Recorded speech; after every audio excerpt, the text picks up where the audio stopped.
And that is also in partnership with El Planeta and the Bay State Banner. GOP candidate Brian Shortsleeve, who's pushed for a pre-primary debate with Minogue, says he is agreeing to any and all general election debates. Worcester officials are telling people and their pets to stay out of Indian Lake after testing found potentially harmful cyanobacteria at levels above the state thresholds for recreation. Our colleagues at the Worcester Guardian report Worcester's Department of Sustainability and Resilience closed the lake to the public yesterday. There's no estimated reopening date, with the city saying the lake will remain closed until test results show the bacteria densities have fallen to levels considered safe for recreational use. Right now, though, no swimming in Indian Lake. 81 degrees in Boston right now. This is GBH News. Support for NPR comes from NPR stations. Other contributors include Eric and Wendy Schmidt through the Schmidt Family Foundation, working toward a healthy, resilient, secure world for all. On the web at theschmidt.org. This is NPR.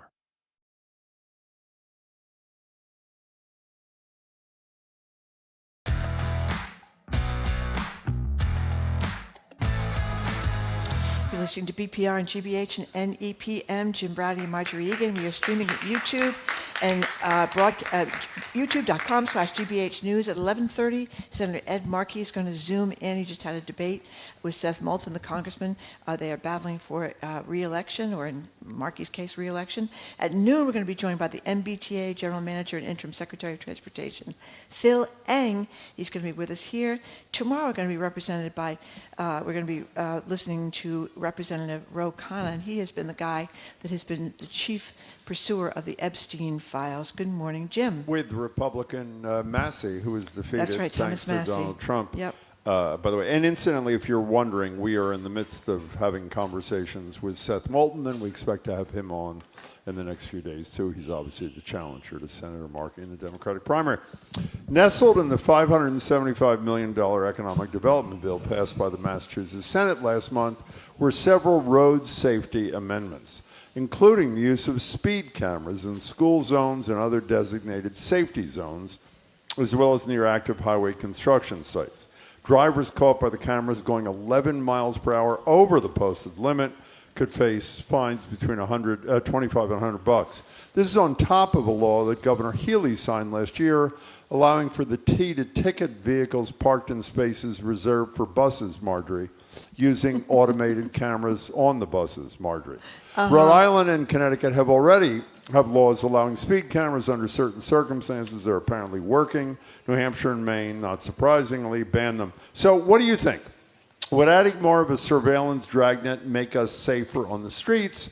Or are you opposed citing a history of racial bias in terms of stops, a surveillance state kind of thing? I should say I am generally against cameras, with one exception. I'm for cameras in the courtroom, as we've discussed. I used to be opposed to these safety cameras. I will explain to you in a few minutes. I think I've changed my position. Marjorie, of course, is against them because she speeds down Huntington Avenue bus lane so often. She doesn't. I do not. I've been with you, Okay. so she doesn't. I mean, that is what it is. So It's she doesn't want to not get what it caught. is. What are your thoughts, pro or Okay. con, these speed cameras? 877-301-8970. So explain your position, why you're against them, if it's not just because you don't want to get caught. Well, I have altered my position somewhat, Jim. I've Since changed it a 9 little o'clock bit. this morning? Well, because you know what? Wait a second. 9 o'clock this morning, Well, I you read were the against stories. the cameras. I was against the cameras because sometimes I do drive too fast, mostly on the highway. Okay. Thank you. That's right. And I don't park in the bus lanes. I occasionally have driven in the bus lanes, I must admit. Yeah. But you know what this bill would do, which drives me nuts? I know exactly what it would do. It would block people. It would ticket people who block intersections. Yeah. How many people do that when you're going down Block any the major box. street? They block the box, and you're sitting there. So you're now for the bill? I've changed my mind. Yeah, I changed my mind. I want the people who block intersections to be drawn out of their cars and, I don't know, given many tickets for their That's awful. Okay, so what you should be saying now is, Jim, since you were generally opposed to public cameras, why do you make an exception for the speed cameras? Jim, Why do you make an exception? Well, I'm glad you asked, Marjorie, actually. And the reason it's not just the speeding thing, because it is a real big safety. And I have a real problem with the surveillance state, as you know. So this would be an exception. This is also a personal thing. I mentioned to you guys at the staff meeting, and I haven't changed my position since 9 o'clock this morning, unlike somebody else. I'm driving to work down Mass Ave yesterday. Yeah. I know it's an obsession of mine, and it's not at all, let me tell you in advance, because I'm anti-cyclist, because we have a great cyclist on our staff who shall remain unnamed, Hannah. And it's because I'm concerned about safety. I counted the number of cyclists as I drove from Mass Ave in Central Square to when I took a left turn on Boylston Street. 12 cyclists passed me. 11 of them ran through a red light. And you said to me, well, what do you care? What's the harm? This is at the staff meeting this morning. The answer is they're really vulnerable. If somebody has a green, when they have a red, there's a decent chance they're going to go through light. And then you said at the staff meeting, well, if they look both ways and nobody's come, well, let me finish. What's the problem? To which I said, well, you can make the same argument if you're in a car and you look both ways and it's a red light. If no one's coming, just go through it. It's ridiculous. The red light is there for a reason. So we shouldn't only have speed cameras to keep us safer. We should have cameras at intersections eventually, not only because of your block-the-box thing, but so that people adhere to law about a red light and a green light. Our number is 877-301-897. Can I explain one more thing, by the way, if I may? People don't like these, Jim. This is in the Economic Development Bill.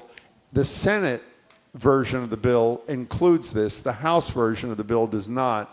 So it's not a done deal. It may not make it out of the final version. I'm sorry. Go ahead. Boston.com readers do not like this idea at all. 74% said they are opposed to this completely. Only 24% said they support it. So that's pretty bad. Read the next paragraph of that story. I read it too. What's the next paragraph? paragraph? Of the 74% who oppose it, 73% have been caught speeding down Huntington Avenue with you. That's all this is. Do you know what the speed limit is in Boston? No, 20. I think it's 20. Is it 20? 25, I thought it was 25. whatever it is. That's pretty slow. Yeah. Nobody's driving 25 miles an hour. Yeah. But if they allow you 11 extra miles per hour, then you're up to 36 miles per hour. By the way, how ridiculous so is that? They basically raised the speed limit by virtue of their fear about speeding. Nobody drives 25 miles per hour, just like nobody drives 55 miles an hour. But why do they have to tell us that the first 11 miles is free? Maybe because there'll be less opposition to it. No one is going to drive 25 miles an hour on the streets of Boston, especially like down Commonwealth Avenue. I generally drive with a big 22 miles an hour on the streets of Boston. Yeah, well, you're very, very unusual, Jim. Thank you. But I do think this blocking the intersection thing has brought me around to a new idea about this. And by the way, the reason that it doesn't upset me so much when bicyclists go through red lights is because to me it's like jaywalking. Do you ever jaywalk, Jim? No. Yeah, okay. Yeah, you jaywalk every day when you leave the studio in Brighton. Well, answer my question then. Why shouldn't the same rules, informal rules, apply to cars? You look at both ways. Well, no one's coming, just go right through the red light. I do think that a lot of the no right on red are ridiculous. You're sitting there wasting gasoline. There's nobody coming from the left-hand side. I think a lot of people make illegal right turns. Let me ask you a question. When you're at a light and it turns green, are you of the opinion that no one's going to go the other way across in front of you? No. You know what I am of the opinion of? Now that so many people run red lights, that when the light turns green, you better look both ways. And you know what should happen when they run a red light? They should get stopped. That's the bottom line. Yeah, they should get stopped. And I'm they all would get for it. stopped. How do you feel about cyclists getting? And by the way, all you angry cyclists, I know you'll be angry at me. You can call and say it. It's not anti-cyclist animus. It's pro-cyclist health that is my position. Well, I think it just annoys you because you have to keep passing the same bicyclist over and over again because they catch up with you. That's what it drives people crazy. They stop at red lights, the cyclist goes through, and the cyclist keeps passing them. Okay, so anonymous texter, might as well have cameras are everywhere anyway, and since Jim drives like a Q-tip, he's got nothing to worry about. By the way, a Q-tip in this case is not the Q-tip a Q-tip is a term that is used for older people, who particularly women, I know it's sexist, but it is what it is. When they shrink a little bit and you're driving behind them, all you can see is a little tuft of blue hair behind them, and that's the Q-tip. Now, the reason people are opposed to this is they worry about privacy, government surveillance. I worry about it too. They also want a human being, like a police officer, to issue the ticket, not a camera. I just as soon have the camera do it than the police officer. Don't you feel terrible when a police officer is coming up to your car? And what else maybe you've done, you haven't got your registration or something like that. You're always a little nervous about your other offense. Drugs in the car. Exactly. That's right. 877-301-8970. Let's go to Chris in Cambridge. But before we do Chris, What? here's Zoe, because I just mentioned what a Q-tip is. Zoe, as our colleague says, I'm a 32-year-old Q-tip. Cursed with short stature. It looks like nobody's driving my car because I've never been tall enough for my head to appear above the dash. That is really... Yeah, that is sad. Yeah, that is very sad. The maiden aunts, I remember when I was a kid, they used to They put, were small? I didn't yeah, know that. Well, they shrunk a lot. Yeah. And they would put yellow pages underneath them when they drove. Is that really true? Yeah. We have to get to Chris, but before you do it, when your maiden aunts, as you call them, were teachers, what was the rule about teachers and marriage in this state? Oh, you lost your job. If you're I mean, they married. were very old. You lost your job. Marie Fonseca was a state senator from Fall River. She changed the rule. Isn't that incredible? I know. Okay, let's go to Chris in Cambridge. Elizabeth Warren talks about losing her job as a teacher when she got pregnant. I know, that's right, yeah. Chris, I'm sorry to hold you up. Welcome. Hey, thanks so much. Good morning, guys. Hi. I really, I couldn't be more in favor of this. I think this is one of those situations where we know most people drive normally, but then there are 10, 15% of drivers out there who are, I know I'm not allowed to use the M whole word, but Yeah, you're right. there are a bunch of people that are out there that are just wild. And when you're going over 35 miles an hour in a 25, if you're going 36 and above, that's really dangerous on a city road, like on some of our residential roads where people are doing that. They're putting people who are crossing the street in the crosswalk or people who are biking at serious risk. And it's much, much more dangerous to get hit at 35 miles an hour than it is to get hit at 25 miles an hour or 20 miles an hour. And you're just much more likely to get hit at that speed. So I'm all in favor of privacy. The ACLU has reviewed this one and really feels like the work that went into this bill is really powerful in terms of making sure that people's privacy will be maximally protected. And I think that you just can't have law enforcement officers everywhere. So this helps make it kind of more equitable and more fair. And you can't actually put that many in this bill. I think it's like 1 per 5,000 residents. So city of Cambridge would be like, 20 cameras through the entire city. So it's just going to be in the most dangerous places. Chris. So I'm really in favor. And yeah. You sound like Chris Dempsey. Are you Chris Dempsey? No. You sound a lot like him. I'm part of the... Chris, no, what do you... so much. Chris, Yeah, by the way, really you raised... sounds just like Chris You Dempsey. raised a really important point that I failed to raise, particularly the concerns about racial profiling. And people of color are stopped by cops much more for alleged traffic violations than white people are. But I believe this legislation would block out the faces. The tech would not use facial recognition or capture photos of a vehicle's front, keeping passengers out of the frame, and the license plates images would be destroyed once the case closes. So you make a good point, Chris. Thanks for your call. We really appreciate it, even if you're not Chris Dempsey. 877-301-8970. By the way, Mike in Arlington raises a good point. I don't have an answer. Jim, how will the cameras which capture plate numbers address the bicyclist running a red light? Excellent question. I don't know the answer. And maybe we'll ask Phil Eng at noon if there's a technology. But that's a problem, that is one of you the don't things, want facial recognition technology involved. I don't know. That is one of the things I think that does, when you're coming down, like in rush hour traffic in the morning, if you come down like Beacon Street or Comm Ave or anything, driving toward downtown, the bicyclists do often go through the red light, and they beat you. I think that's what annoys people so much, that they beat you, that you're still stuck in traffic. Do you agree that's dangerous or not? I don't think it's as dangerous as a car, which weighs so much money, which weighs so much. How would you feel if you hit somebody with your car? I'd feel horrible. Right, and so the answer is that one of the ways to avoid that is know there's a consequence for running a red light, which there isn't right now. Pat in Rhode Island, which has speed cameras, I believe. Hi, Pat. Welcome. Hi. Thank you for your show. Thank you. I appreciate it.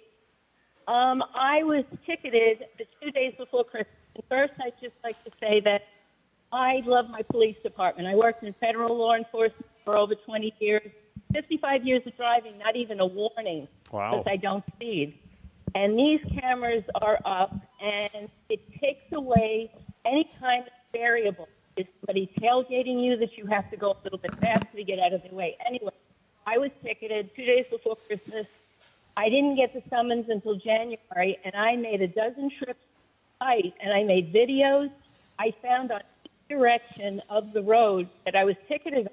They had 2 end-of-school zone signs, which gave them about a 400-foot gap to issue a ticket. Hey, Pat, the connection is pretty horrible. The bottom line is what for you?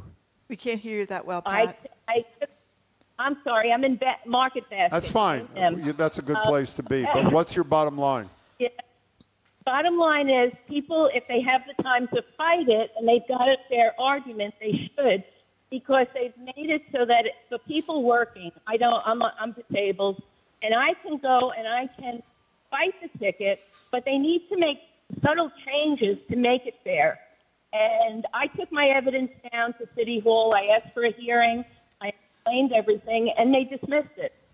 Well, there you go. And by the way, I was going to say, we got to let you go, Pat. I'm sorry, only because the connection's bad. Just like if a cop stops you for speeding, you have the right to go in and say there were extenuating circumstances, like, as you said, I was being tailgated, and so I was doing it for my own safety, just like you could do it with a camera. So, again, I'm generally against these. So I'm very sensitive and actually supportive of a lot of the concerns people have. I just think it's really out of control. There aren't enough police officers. They're not about to hire enough police officers. And in some ways, some of us don't want police officers every single corner. So I think this may be something we have to compromise on. You know, we should point out that places where it has been done in like Washington, D.C., there is a mixed bag in part of it. But definitely, people that get ticketed, they don't keep speeding in most cases. It's one and done. And that's a big deal, too, I think. Hey, but this is also another good one. This is from Hannah, our cyclist colleague. These Boston streets can barely handle 30 miles an hour. Imagine the accidents at 45 miles an hour. Maybe that's indicative of the driver, though. And she says, me. Okay, Jennifer in Brookline, thank you for calling. Hi, Jennifer. Hi. Thank you so much. Thank you. I'm a huge fan. I guess, do I have to take it off speaker? I'm hearing an echo. We'd like you to, if you don't mind, please. Sorry. That's I'm okay. a huge fan of the show. Thank you. Thank you. And I try to listen when I can. Great. So I lived in Boston for 10 years. And, Jim, I knew you way back then and was honored to know you and work with you. And then I went to Washington, D.C. and Maryland for 20 years. And while I was in Washington, D.C. and Maryland, they have speed cameras. Yeah. And it absolutely affected my behavior in a positive way. If you see a yellow light, okay, come to a full stop way in advance. In Massachusetts, I admit, maybe I'm a little like Marjorie. I admit I sometimes will speed a little. I sometimes will, it's a yellow light, but I can get through quickly. It's bad habits. I'm not a bad driver. It's bad habits. And I think it absolutely is beneficial to save lives. And that's the most important thing. When we get behind the wheel of a car, our ethical obligation is to not harm anyone else. And I worry. I gave up bicycling when I had a son. He's now 19, but when he was 1 year old, a colleague took me aside and said, please don't bike, and told me of too many people who had died. And so I stopped commute biking. I mean, I'll bike for fun if I can get to a rail trail, but I think cars are dangerous to people. So Jennifer, I am a big fan of it. That was a fabulous call. And nice we will to hear adjust. from you. People will adjust. I agree with you. Jennifer, thank you for the call. We have another comment from Zoe, our coworker, a family member who will remain unnamed. Remember, a family member yesterday was entitled to a free cruise because they were at the Zac Brown concert. We don't know if they ever got it. Refers to how to respond to a yellow light. This is a great expression. I never heard it before. As squeezing the lemon, as in speed up and get through it. Did you ever hear of squeezing the lemon? No, it's a great That's one, pretty though. great. That's that pretty is good. really good. You know, as Jennifer just called was talking about Washington, D.C., and they were talking about this particular section, Wheeler Road, which I guess has been a dangerous intersection. Citations were down more than 95% from February 2022 after they began installing these cameras. And they talk about drivers amassing 7,556 citations on this same part of Wheeler Road in February 2022. And that went from 7,556 down to 316 the following year. Well, what's your reaction to that? It means that they're working. This particular place, they're working. I'm not opposed. By the way, to Marjorie's other thing this morning, before she changed her Yep. position after having read more details about the bill, she said, "I'm not worried about it anyway because we have Waze, and someone on Waze will tell you when." I mean, that's on the highway. You are the problem. They're not talking about highways I understand here, at least that. not yet. They're talking about city streets, Boston city streets. That's a whole different. I don't think it's just Boston. Is it just Boston? No, it's not just Boston. Yeah. It's the whole state. Again, this is not the law. This is in the Senate version of the Economic Development Bill that is now in conference committee. on Beacon Hill there. A texter wants to know how somebody who drives a Tesla like you, Jim, can possibly be worried about surveillance. Well, that's actually a decent point. Aren't you located in Elon Musk texted me in my car the other day. Asked me how I was enjoying the ride. I mean, my whole life, you know this. We've been doing this for 27 years. I'm a really anti-surveillance state kind of guy. Sometimes you have to make exceptions. And by the way, Carol Rose, I don't know where they are. We had a caller mention the civil liberties. I don't know. She may talk me out of this too, but the sacrifice you make about the surveillance stuff is, in my opinion, worth, as you evidence, the clear safety benefit. Yeah, from doing and this. you know, I changed my mind about surveillance cameras a few years ago. Remember when there was a red pickup truck that drove down Beacon Street and picked up a woman in Harvard Street in Brookline and sexually raped her, actually, and they caught him for one reason, because they had a picture of his truck. There are a lot of those. I mean, the question is, what do you give up to get that? Is, I guess, and it's really hard to argue that even stopping one horrible criminal is not worth the cost of privacy, but privacy matters, particularly in a country led by a guy like this. I know, but you're out in public. It's not like you're in your bedroom or in your house. This is on the street. I hear you. Presumably you're not committing many crimes, you know, in the corner of Beacon Street and Exeter. Not many. No, you're not. Let's go to Tobin in Boston. You're next. You got a minute. Hi. Hi. Great show, always. Thank you. My thing is, I've ridden a bike for 6 years, and every day, earlier when I was younger. But the thing is, it's like gross weight rules. You know, you got to look out for the cars. And the people that cross on the trails, crossing streets, they have stop signs on the side, you know, on their bike trail. They don't use the stop sign, and they just speed up. And that's all. Like I said, gross weight rules. Thank you for your call. We got to cut you off only because we're losing you. Another bad connection. Speaking of squeezing the lemon, anonymous texter says, to quote the car talk guys, I should say the great car talk guys, in Massachusetts, green means go, yellow means go faster. That, unfortunately, is how people deal with it. It's true. I mean, people run the red line at Kenmore Square every day. I see it every day. And that's a dangerous intersection, right? So let me ask you, before we end this, What? if you knew that there were cameras and that if you went more than 11 miles over the speed limit, let's assume they were on the highways, for example, or wherever the hell they are, you knew they were there, it's much less likely you drive more than 11 miles over the speed limit, isn't it? I think, I rest yes. my case. I mean, that's it. So, and the big thing is, if you knew you were going to be got a ticket for blocking an intersection, which people do all the time too, you might be less likely to do it. What do you do when somebody's blocking the intersection, Jim? Do you drive right up to the car and start tooting the horn? What is your strategy? what would you think I'd do, Marjorie? I think you would drive right up to the car. No, actually, that's not true. Really? I first assess how large the person driving the other car is. And if they're a lot smaller than me, I drive right up to the car and honk. Okay. It drives me out of my mind, I should say. You know how selfish that is, by the way? Well, I think sometimes people don't realize that they're going to get stuck, but I mean, there are certain parts of Boston and Brookline where I live where people do it all the time, and it drives me insane. Anyway, we are out of time. Thank you very much for your calls and texts. Sorry we didn't get to them all. Coming up after this quick break, we're going to talk to Senator Ed Markey. He's going to zoom in on the heels of his debate with challenger for his Senate seat, Congressman Seth Moulton, who we're going to talk to pretty soon. Do we know when we're going to talk to Moulton yet? No, we don't have a date, but Jamie is in Soon. conversations with him. It'll be soon. Anyway, I am Marjorie Egan. He's Jim Browdy. You're listening to BPR, GBH, and NEPM. We are live from the Boston Public Library, and we are streaming at youtube.com/GBH News.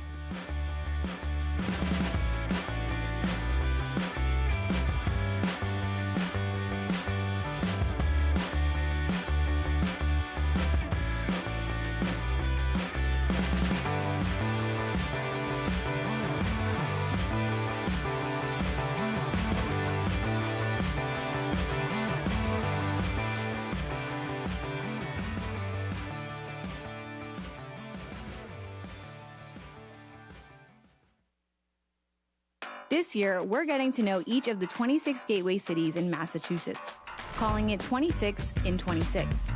I'm Magdiela. If you're in Lynn, Lawrence, Worcester, Brockton, or Revere, I want to hear from you. What's our community like? What worries you? And what would you like to see more of in the news? Reach out to me.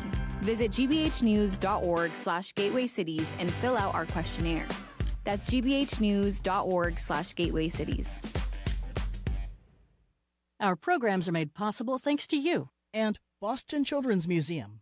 Their new exhibit, Dream It, Build It, works to empower children to dream up, design, and build things that make our world a better place. More about the exhibit at bostonchildrensmuseum.org. And Brookmeadow at Cobb Center, an assisted living community offering wellness care and support services, including an on-site fitness specialist to help seniors stay physically active. More at brookmeadowslr.com.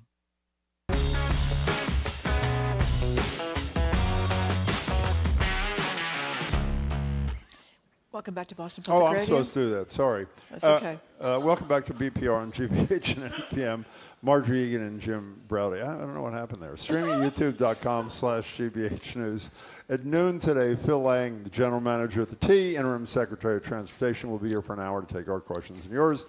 Tomorrow, Congressman Ro Khanna from California, who, among many other things, led the charge with the Republican Tom Massey from Kentucky, who lost his re-election bid thanks to Donald Trump. We're leading the charge on the correct side of the Epstein files relentlessly. He'll join us tomorrow. And we're going to be joined in a couple of seconds on Zoom by Senator Ed Markey on the heels of the GBH News and Boston 25 debate earlier this week between Senator Markey and Congressman Seth Moulton, the Salem representative.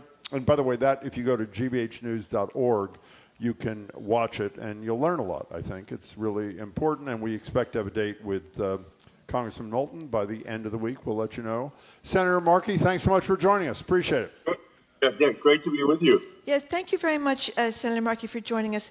So let's start with the debate. There was kind of a shocker in the midst of this debate when Seth Moulton asked you, and I'm going to quote part of what he said, in the newly released Epstein files, your meeting Senator Markey's name appears repeatedly. Why would you even take a meeting with a lobbyist on behalf of Jeffrey Epstein? So that was, as I said, kind of a shocker in the midst of the debate. What is your answer to the congressman and the rest of us?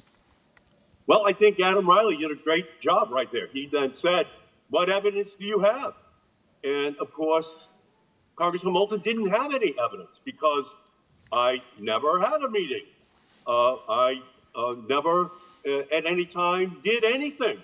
And so to the extent to which Adam Riley asked the right question, didn't get an answer, and I'm telling you right now, there never was a meeting. It was just an indication of how desperate Congressman Moulton is, how he engaged in McCarthy-esque-like smears, how he had no shame in the accusations which he was making, had no evidence, and it's all meant to distract from Congressman Moulton's investments in defense companies that appeared before his Armed Services Committee, where he was invited in by private sector investors at an early stage in WebAI, in Aura, in Divergent, and non-public, but he was able to make the investments which have now enriched him to the tune of millions of dollars. It's an attempt by Congressman Moulton to distract from the very issues that he refuses to give the details to the public. But in terms of the way in which he's conducting himself, it's just a desperate, unethical attempt to distract from his own activities. Before we move on from this very quickly, Senator, you said I didn't have a meeting. Meeting with whom? Who did you not have a meeting with vis-a-vis this Epstein accusation? I had no meeting on the subject that the Moulton is charging me with having had a meeting. There is no meeting. Okay, got it. It is absolutely inaccurate. It is desperate. It is an attempt to engage in the politics of smear. I never met with anyone related to the case that he was referring to. Great. And again, that is the sad fact of the matter in terms of his desperate attempt to engage in the politics of smearing people, which is, it's just so McCarthy-esque. So, Senator, just to be clear, Senator, what Seth Moulton is saying is that you met with a lobbyist, and that lobbyist was dealing with Epstein to get some guy out of a jail in Senegal that was related to the former president. No, I never met with anyone. Okay. Related. Okay. Let's go. Let's move on from this. I was not briefed on that case. I never had a briefing. Never had a meeting. Senator Mark, everything that Moulton is saying is 100% wrong. Senator Markey, you endorsed the winner in the Michigan Democratic Senate primary. El Sayed was declared the winner by some last night, by others this morning. He obviously is seen as being on the, for lack of a better expression, I don't even know what to say, the progressive side of this alleged split within the Democratic Party. The concern by many Democrats was not about El Sayed as such, but that he was more likely to lose a critical Senate race against former Congressman Mike Rogers. You obviously didn't share that concern. Why? Well, because the polling makes it very clear that both of the Democratic candidates would be very strong opponents of Congressman Rogers. And what I believe is that the stronger way to run is with a progressive message. And that's what Mr. El Sayed is doing. He is running on a progressive agenda, Medicare for all, the Green New Deal, ensuring that we take on big corporations, that we tax millionaires and billionaires to pay for the health care and education which we need in our country. And it has electrified voters across Michigan so that an outsider can come in and win this primary. It's happening all across the country. I'm running on the same issues here in Massachusetts. I have the same progressive movement backing me in this primary in Massachusetts. And we need not just a Democratic Senate, we need a progressive Senate. We need a Senate that's going to stand up and fight for all of the issues that the people in our country feel beleaguered by right now. They feel they're being tipped upside down by corporations for food, for energy, for all products that they are purchasing. And it is time for us to just shake up the Senate and ensure that we have a progressive message beginning next January that we deliver on for the American people. We're talking to Senator Ed Markey. Obviously, he has a primary. Seth Moulton, the challenger, September 1st. So, Senator, give us the Cliff Notes version of the differences. You talked about wanting a progressive leadership. What are the differences between you and Seth Moulton that voters should know? Well, it starts with Medicare for all. I support Medicare for all, and Congressman Moulton does not. I supported the millionaire's tax in Massachusetts in 2022, and Congressman Moulton calls taxing millionaires and billionaires, well, he just calls it class warfare, tipping billionaires upside down to get their fair share of the money into our system. And by the way, that's $5 billion right now that is being used for the education of the kids in the Commonwealth. Congressman Moulton, after the 2024 election, threw trans kids under the bus. He blamed them for the loss of the 2024 election. And when he met with parents and family members after he said that initially, they left absolutely unhappy with his response. And he finally apologized, but a year and a half later, during our debate, these kids deserved to be loved. I don't take corporate PAC money, and Congressman Moulton does. Congressman Moulton has taken $350,000 of corporate PAC money in this campaign. I have not taken a nickel. Congressman Moulton, he voted for the $1 trillion defense budget that Pete Hegseth and Donald Trump have been using for the war in Iran, for the war in Venezuela, for the coming war in Greenland and Cuba, and all of that was avoidable if we had stood up to Donald Trump and his request for that $1 trillion slush fund. I voted no. Congressman Moulton voted yes. That's in December of 2025.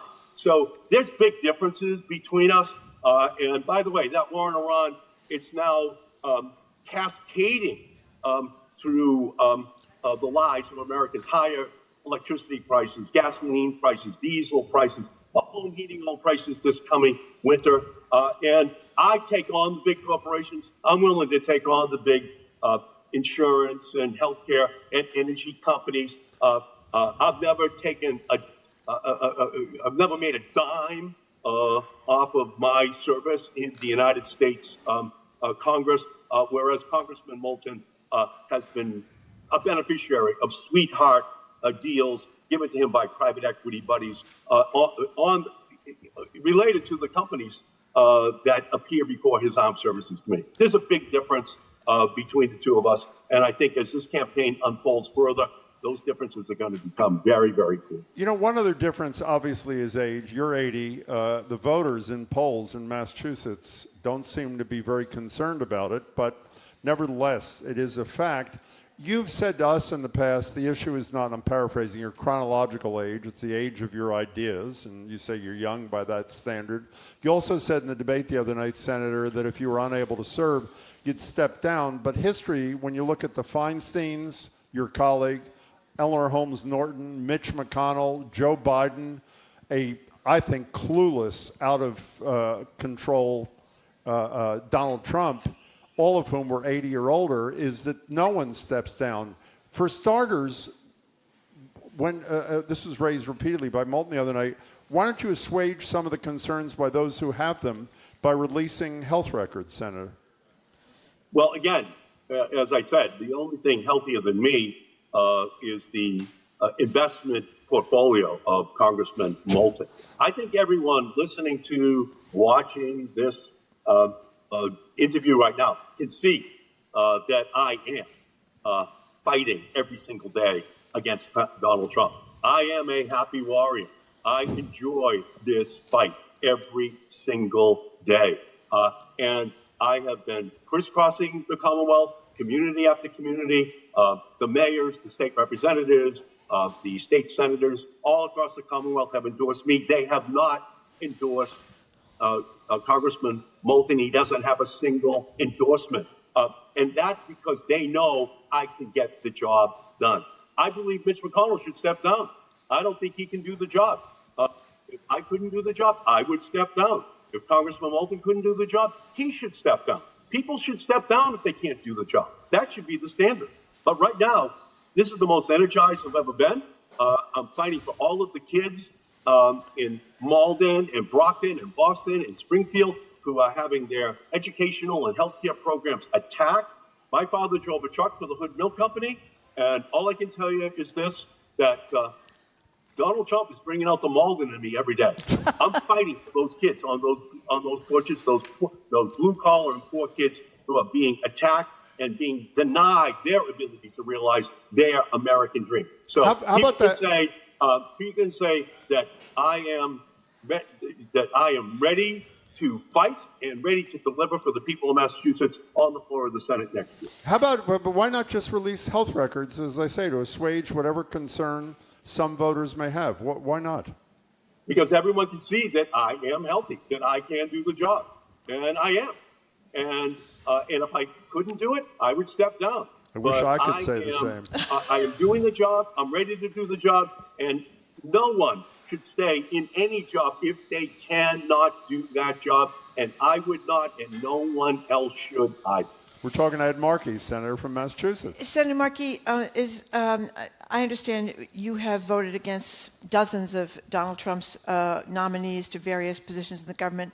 One of them you voted for, though, was Marco Rubio, who turns out he was the big crusader for USAID, and then he did a complete 180 about USAID, and we've learned from people such as Atul Gawande that tens of thousands of people are suffering and dying because of the aid that's been withdrawn. So would you still vote for him now? Well, Marco Rubio lied about his support for USAID. What I then did was just say, I'm not voting for one additional Trump nominee. So I'm number one in voting against Trump nominees since he was inaugurated. Number one. However, 10 months later, when Marco Rubio and Pete Hegseth and Donald Trump asked for $1 trillion for a defense budget, Congressman Moulton voted for that defense budget. And he gave the money to Marco Rubio. He gave the money to Pete Hegseth. He gave the money to Donald Trump to conduct the illegal, unconstitutional war against Iran, which is still going on, a national security and economic crisis for our country, use that money for the invasion of Venezuela. Congressman Moulton voted for that money. And by the way, last spring, after Trump began his bombing in 2025, there was an impeachment motion that was brought onto the floor of the House of Representatives. Congressman Moulton voted no. That's when the war against Iran began. He voted no to impeach him. Then he voted for the $1 trillion budget that is being used for the war right now. And we are now paying a huge price. I voted no on that defense budget because it was very clear that that money was going to be used in a reckless way. Pete Hegseth was already calling himself the Secretary of War. How big of a warning do you need? I try to slash the Pentagon budget, not give them this slush fund, which is being used that to the detriment of the American people. What do you say to people, Senator, we only have 30 seconds, to say a guy who served in Congress for decades who wants to be reelected is the classic definition of a masochist? What do you say to that person? Well, I say that it's an incredible honor for the son of a milk truck driver to be able to fight for those families every day who right now are struggling. And I believe that having a little bit of experience and knowledge is going to help in creating the change which our country is going to need next year. And again, that's Medicare for all, a green energy revolution. It's ensuring that a progressive movement is put in place that really improves the lives of every family. And that's my great honor to have right now. And I just want to continue to serve and fight for those families. Senator, we really appreciate your time as always. Senator Ed Markey, thanks so much for your time. We've been speaking with Massachusetts Senator Ed Markey, who's running for re-election. Of course, Congressman Seth Moulton, his challenger, will join us as soon as we have a date. We actually have a date seconds ago. Wednesday, he will be here at the library in person, 11:30 next Wednesday. Judge Nancy Gertner up next.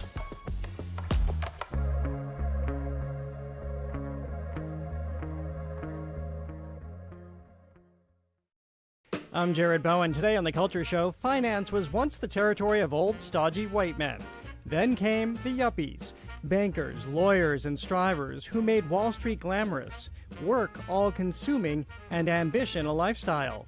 Historian Dylan Gottlieb looks past the power suits and power lunches to show how they transformed cities and widened the class gulf to create a culture of overwork that shapes our lives today.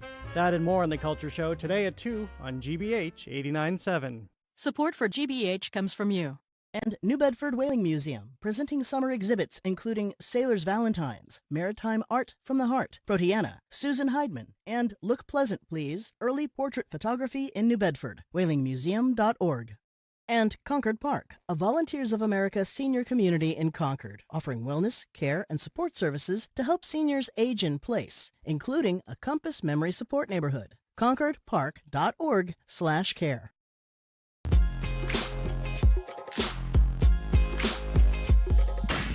Welcome back to BPR and GBH and NEPM. Marge Regan and Jim Bradley at noon. The head of the MBTA, as in the general manager, and the interim secretary of transportation, who happens to be the same person, Phil Eng, will be here for an hour to answer your questions and ours. Tomorrow, Ro Khanna, who, among other things, congressman from California, has led the charge to get the Epstein files released and some justice for these women, will join us on Zoom. And Suffolk County DA candidate, the third of three with whom we've spoken, Linda Champion. For another edition of On the Docket, we're joined now at the library desk by retired federal judge Nancy Gertner, who hates my shaved head. She's a senior lecturer at Harvard Law School and a BPR contributor. Hi, Judge Gertner. Nice to see you. Yeah, you're right about the head, Judge. Yeah. Okay. I want to start with this incredible story from the Washington Post about this U.S. District Judge John McConnell from Rhode Island. We've talked a lot about threats against judges. I'm going to just list a couple of them really quickly. He got a pizza. I guess that's a common thing, the pizza deal. But on the pizza that he didn't order, was the delivery name was the name of a young man, Daniel Landeri, who'd been murdered, who was the son of a judge. People may recall that. And then it goes on to talk about how his insurance company canceled his insurance because he thought he was a risk. One MAGA activist went after his daughter. Two Republicans in and Congress started impeachment proceedings against him. They're talking about death threats, including to his wife. Someone was talking about him on the internet after Laura Loomer, she's a friend of the president, talked about him on social media, and Elon Musk recirculated the post to millions of people. It goes on and on and on about these terrible threats to him. I mean, can nothing be done about this, or what do we do? Well, he has protection for specific threats. You know, the U.S. Marshals wouldn't necessarily follow him home unless it was a specific threat, and these were specific threats. He had to move. He had to actually move because of the threats to him. He is one of the worst cases, but only, 2 weeks ago, the head of DHS came up with a list of, rogue judges and used the same kind of language. I mean, the problem is that when you're talking about a disgruntled litigant, that happened to all of us. Not me. Nobody was ever disgruntled. But with other people, but the notion of the government, Trump, the DHS, Blanche, the others attacking judges, that then enables threats all the way down and changes the discussion entirely. And I think that that's what he had to suffer. He had the worst of it, but judges across the country are all getting this. You know, you are as effective a defender of your former colleagues as anybody, but I want to add a however to this for a second. What's the name of the columnist we had on who quit at the Washington Post and then wrote a piece in the New Yorker? Was it Ruth? Ruth Marcus. Ruth Marcus. Ruth Marcus, Ruth yes. Marcus wrote a beautiful and honest piece in the New Yorker after she quit, saying that on 2 occasions, this is one of the most respected columnists in America, she had tamped down her criticism. I think it was of Bezos, who owned the paper, and another one of Trump, for fear of action against her. Should we not worry that despite the integrity of the vast majority of your former colleagues, that when they know that a decision that Donald Trump is not happy about could lead to death threats to their children, their spouses, their whatever, that it may, even if it's only subliminally, have an effect on their decision making? We have not seen that at all. How do you know that? Well, McConnell has continued to get high-profile cases and continue to do what he's doing. Other judges of that court, knowing what's going on in the next door, have continued to do what they're doing. The judges that I know from the District of Massachusetts have continued to do what they're doing. No, I think it's just the opposite. I think this is enraging judges, and I think that this is making them even clearer about what they should do. When Judge Young has gotten threats, Judge Burroughs was mentioned in the DHS list of rogue judges. I think it's just the opposite. Shouldn't he? No, we've had this discussion about what the Chief Justice of the Supreme Court should do or not. Well, he has spoken generally about this. Isn't it time for him to stand up, well past time, and to call out the people who should be called out here? There's a list of things that he should be doing, and that's one of them. No, he called it out in a John Roberts wishy-washy way in one of his end-of-the-year statements. You know, this is terrible. In fact, he said that this is terrible, especially when people in the government who should know better say these things. But, you know, his comments are a little lame. Okay, so this is going to be, we've done this about 12 times. You get aggravated every time, so be prepared to be aggravated. The other day, this is about federal judges and consequences. There was a wonderful piece in the New York Times by a guy, I forget who wrote it, and maybe a woman too, I'm sorry, saying there are lots of reasons other than the ones you're talking about to not confirm Todd Blanche, and they talk about all the lying and misrepresentation that's done by Department of Justice lawyers. Well, add to that fact, Jeanine Pirro, the D.C. U.S. Attorney, had to go into court and basically saying everything we said about this Hearn guy, former Olympian, and this vandalism was totally untrue. We're withdrawing the charges against this guy. As far as I know, no consequence for that. And I'll ask you the same question I've asked you 100 times.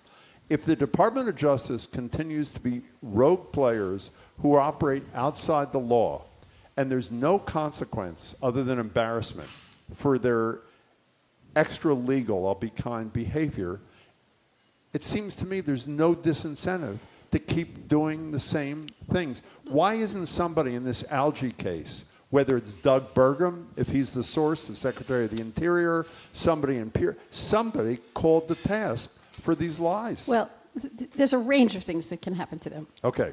There will be a life after Trump, God willing.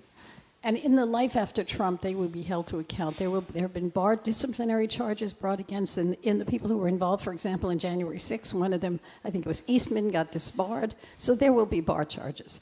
Then there will against the Justice Department and lawyers who particular lawyers. Okay, that's right. okay. That's right. There can be bar charges. There can be disciplinary proceedings within. That's what a bar complaint would be. There could be disciplinary proceedings within the DOJ, but that's not going to happen. They could be impeached. Those things, that people who aren't confirmed, they could be impeached. I mean, the irony is that pointing at judges to be impeached, and what they're doing is far worse. In the Pirro case, she got up and said that there were witnesses who saw this guy slash. So, slash the reflecting pool. If there are such witnesses, they need to be prosecuted. They made a false statement to the government, and that is prosecutable. She made a false statement if those witnesses didn't exist. So then the question is, did she make a false statement before the grand jury? She made a false statement for the grand jury. There are sanctions. There are things to do. There are next steps. And how about first steps? If you were the judge in the Pirro case, let's just do this, the Hearn case, in this case, what would you have done in that courtroom? Anything more, or did the judge do all? I would have done what the judge in the Schleswig case did, which is now we have a hearing on sanctions. Now we have a hearing on who lied in court, whether it is the witness who gave them the wrong information or whether it's the government. Now we have a hearing on sanctions. Which they should do in the Pirro case, too. That's what they should do. Great. Yeah. That would make me very happy. Okay, thank you. I'll make sure that happens. The other thing, and I'll ask you, I've mentioned this before, but the Tillis and Cornyn that were going to vote against Blanche before they knuckled under like everybody else. We're talking about the IRS settlement, protecting Trump and his family business from investigation and the slush fund. But lost in the shuffle, it seems to me, the Epstein case, because Blanche went to visit Ghislaine Maxwell in prison. Miraculously, shortly thereafter, she wound up in a much lower security, kind of club-fed type prison. Plus, he released carelessly names and information about the survivors of Jeffrey Epstein, all their information in some cases, and never prosecuted anybody. So I don't know if that's against the law. It just seems incredible to me that a lawless guy could be the Attorney General. There is a long list of Blanche issues. There is a long, long list, long before the slush fund. He was responsible for it's believed, for the deportation of Abrego Garcia. That's right. In violation of a judge's order. He was the one who was responsible for the release of the Epstein files with victims' names in them. It's unimaginable how he can do that. And as as the second hit to Bondi, he is responsible for the incompetence and the lies and the misrepresentations from the Department of Justice all across the board. So this is only the end of a long line. I mean, it's unfortunate that we focused on this, although this is bad in itself. He's got a lot to be held into account for. So can we stay on his behavior? I'm sorry, just for a second, around the things that Marjorie mentioned. The slush fund, the anti-weaponization fund, as Trump calls it, the slush fund, $1.8 billion, that was the critical issue, as Marjorie mentioned, for Tillis and Cornyn. He basically signed a document saying that he, being Blanche, we're not going to do this. That is no legal concept. The next Attorney General, in fact, this Attorney General, after he's confirmed, could just rescind it, right? Right. In fact, on the way here, I was trying to think about how I would describe this without profanity. Because after all, I'm a former federal judge. And the only thing I could think of is the way my son used to do, just when he began to learn dirty words. He began to talk about it's bullpucky. This is bullpucky. Not only can another attorney general undo this, he only talked about the existing fund. There's nothing to prevent him to create a fund, new fund of tomorrow. Course. That's a very nothing is to prevent him to use this a thing called the judgment fund, which is a fund that the IRS has to settle claims so that they don't have to go rushing to Congress every time to get money. He could give the same people this in the judgment fund. He was responsible for what the court described as essentially a fraud on the court, which is to say they went into court to get this fund, just as the judge cottoned to the fact that there were really no parties. There was the same party on both sides. They dismissed the case. They settled the case. What is the settlement about? The case was about a private party leaking IRS documents. the notion that the government should be responsible for a private party leaking it. So that was one thing. It's past the statute of limitations. The whole case, was brought too late. In addition, there's no there with respect to this at all. So the whole thing was a fraud on the court, and the notion that Cornyn and Tillis should be, it's not even what he signed now; it's what he tried to do, And then the immunization of Trump and his family from tax audits, that has nothing to do with the case. Yeah. It's like, settling, I punch you, and you say, okay, fine, we'll settle the case. By the way, can I also have your house, your car, your kids, your son? I mean, it's completely out of the question. But the best thing was what Andrew Weissman said on one of his podcasts. He said Trump was claiming reputation damage. Reputation damage for someone who is a multiply convicted felon, convicted of fraud against his company. This is a riot. And reputation damage with respect to billions of dollars. So the whole thing was a fraud. And nobody has any standing to challenge this retroactive, as much as $100 million gift to Trump and his family members with his tax immunity. Well, I mean, there may be people who can challenge it. I mean, it's never been easy to challenge the government's distribution of taxes. Actually, that's not easy. But there is still. Oh, one more thing. I can really get going here. They're appealing the sanctions order. They're appealing the sanctions, which is extraordinary. So if they're saying, it was wrong to impose sanctions for this kind of misconduct, it's extraordinary, and they're appealing that. Finally, by the way, what he did is not enforceable. He's not a party to the contract. It's Trump on the one hand and the IRS on the other, so he can't even affect whether or not this is going to happen. Okay, we've discussed Other than that, it was fine. We've discussed this with you before. Kansas is not going to elect their judges. It turns out they voted against it. But Jim, 2-1. Would you like to prevail on why you think we should we've be had this electing debate judges? Before. You and Marjorie have on one more side. People under the thumb of political wins. 38 out of 39 states elect at least some judges. And I think the question I've asked you in the past, hopefully you'll forget that I asked you, was if we are allegedly competent enough, which I would argue at some point we're not, to elect presidents, to elect senators, and everybody else, why are we not, excuse me, Marjorie, why are we not competent enough to elect, let's say, start with judges on a local level? Forget Supreme. This was a case in Kansas about the judges on the state's highest court because they wanted the people to vote for them because then they'd all be anti-abortion. Why aren't we smart enough or competent enough to vote in that one instance? It's not a question of being smart or competent enough. It's a question of what a judicial campaign would look like and the extent to which it compromises judges who are then campaigning. People want to come as close to as possible to ask them, what are they going to do in this case? And they begin to destroy what judging is about.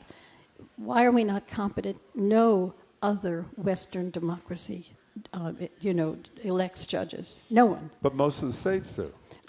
So? Have they compromised democracy or the judiciary in those states? I think that it's so easy to compromise. I mean, you run on a ticket. You run associated with a party. You try to tell people that I won't talk about ultimately what the case is about, but in fact, you generally walk right up to the edge. I don't believe in electing judges. I think that that's a bad system. And as I said, no other Western democracy does it. Arguably, a judge is a different entity, a different thing than the governor or the mayor.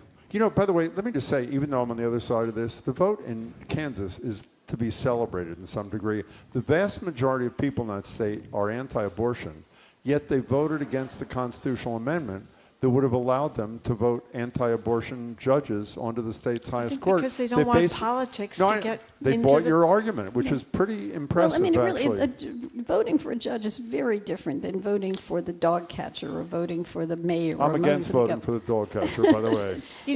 Judge Gertner talked before about how many of these federal judges have been so brave to stand up against the onslaught of these attacks. Somehow I don't think elected judges would be so brave. Well, I think that is very difficult. I mean, it's when you say that you're supposed to follow the law and nothing but the law, it's very difficult when you want to be reelected. Exactly. I think they do a remarkable job.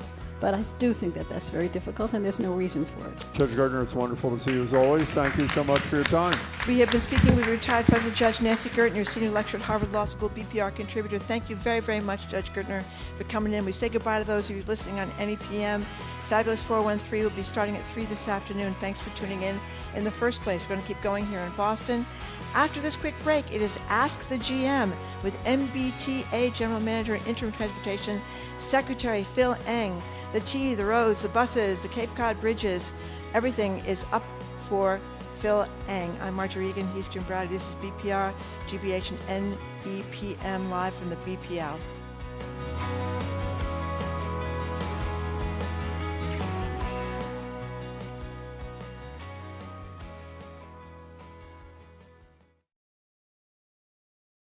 GBH Radio is here for you every day with the news you depend on. Sustaining members make this possible.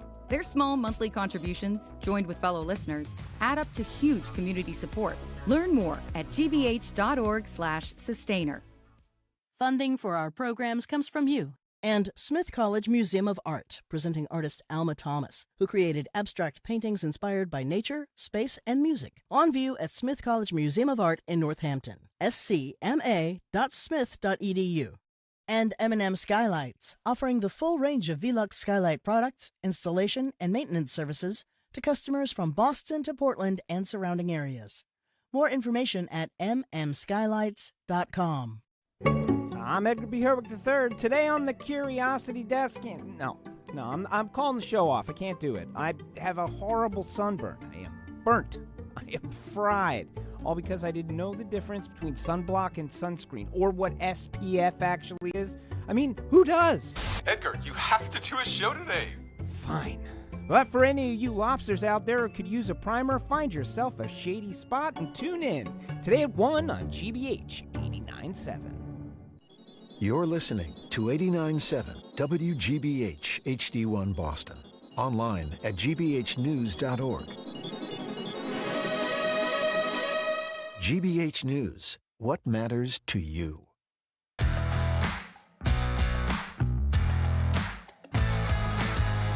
Welcome to hour number 2 of Boston Public Radio. Jim Brady and Marjorie Egan. This is 89.7 GBH. Tomorrow we're going to be joined by Representative Ro Khanna.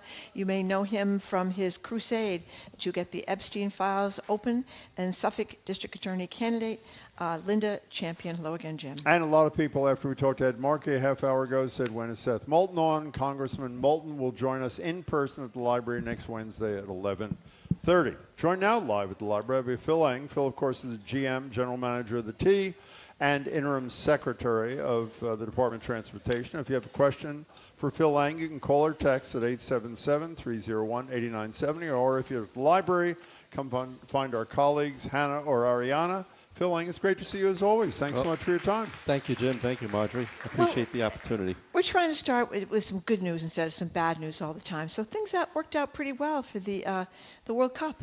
Tell us how it went. Well, I'll tell you, 3 years ago, we never could have done what we've done for the World Cup.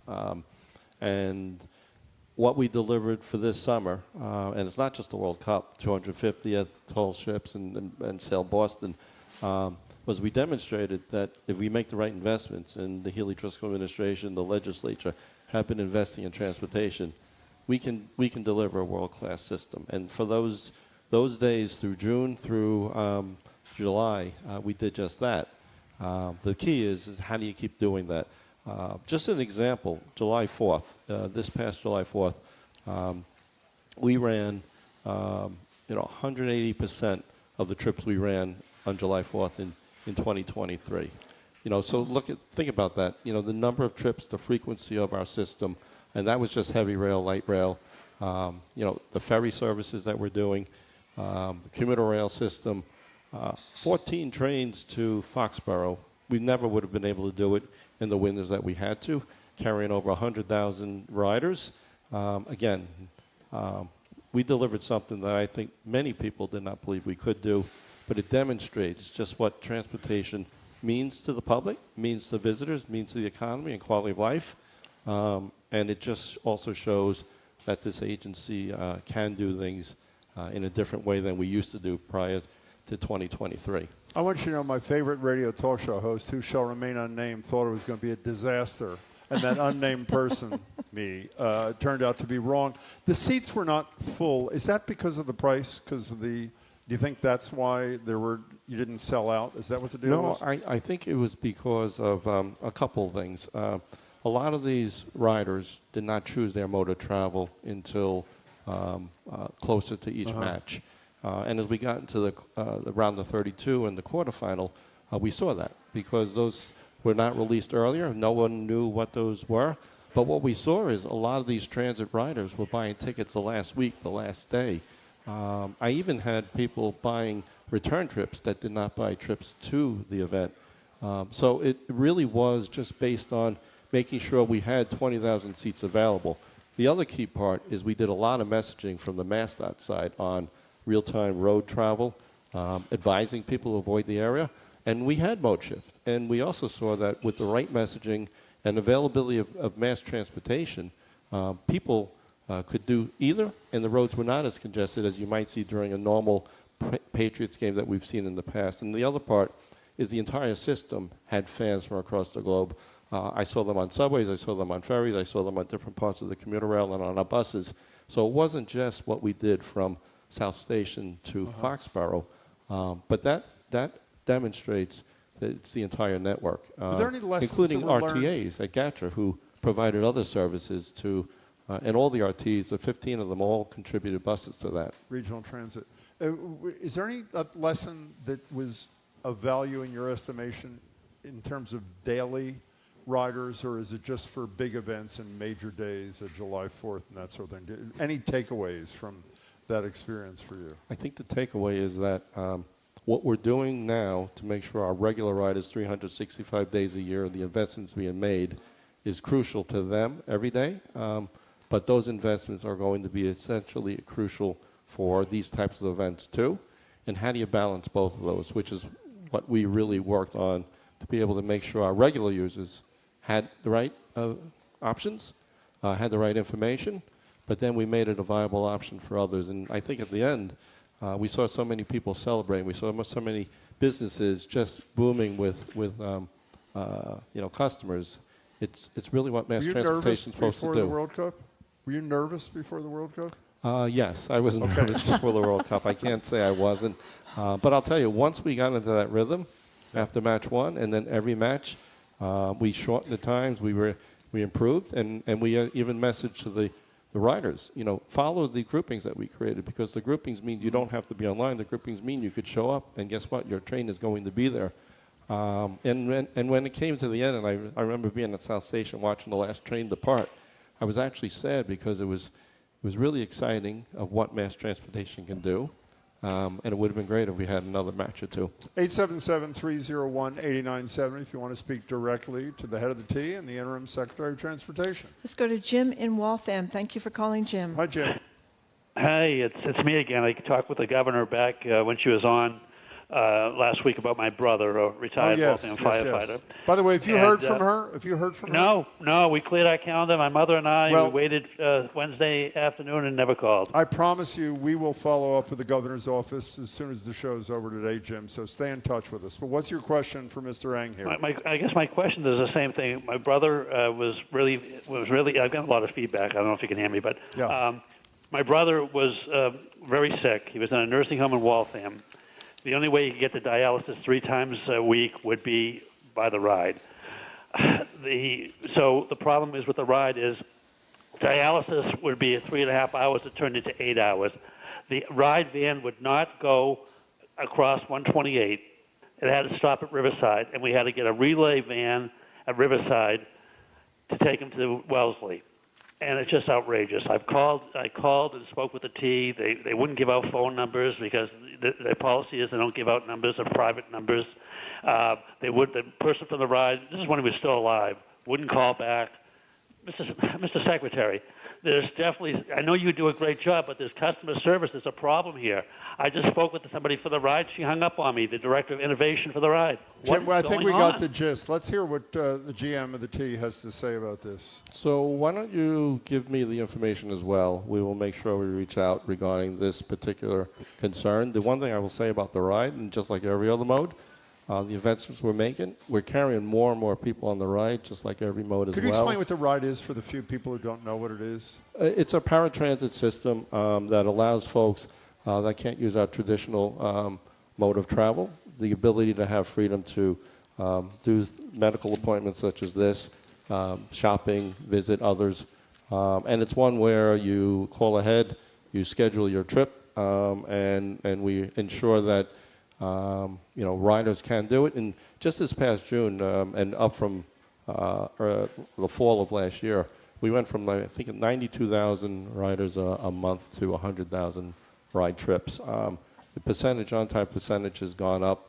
So these are the things where it's good that they call in and let us know, and I will make sure we follow up. Jim, don't hang up. Give us your contact info again, please, to one of our producers, and the GM's office will be in touch. Jim, thank you. We'll be back to you, too. You know, Phil Eng, as long as we're talking about the ride, there was a really heartbreaking piece in the Globe, Julie Coley, talking about a new rule that I guess, from the Chief's perspective, or the ride's perspective, leaves more space for wheelchairs and walkers and keeps groceries from rolling around.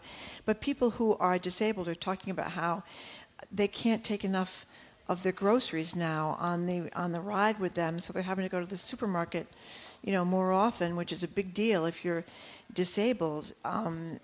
2 grocery bags, limit, or it just seems kind of cruel. Yeah, first, this is not necessarily a new rule. This is a rule that existed that wasn't really in place and being enforced. Having said that, I've met with Mass Senior Action several times regarding this. I just spoke with one of their folks this morning about things that we have to solve this issue.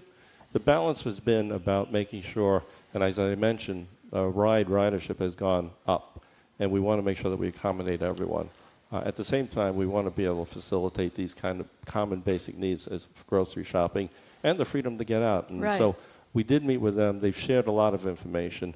What we also want to balance is the operators and their ability to be able to safely secure, whether it's a cart with groceries or whether it's any other type of thing that takes up more space. They have to fold up the carts, I guess, now. That's the rule. There's a couple of things that we're doing short-term, medium, and long-term.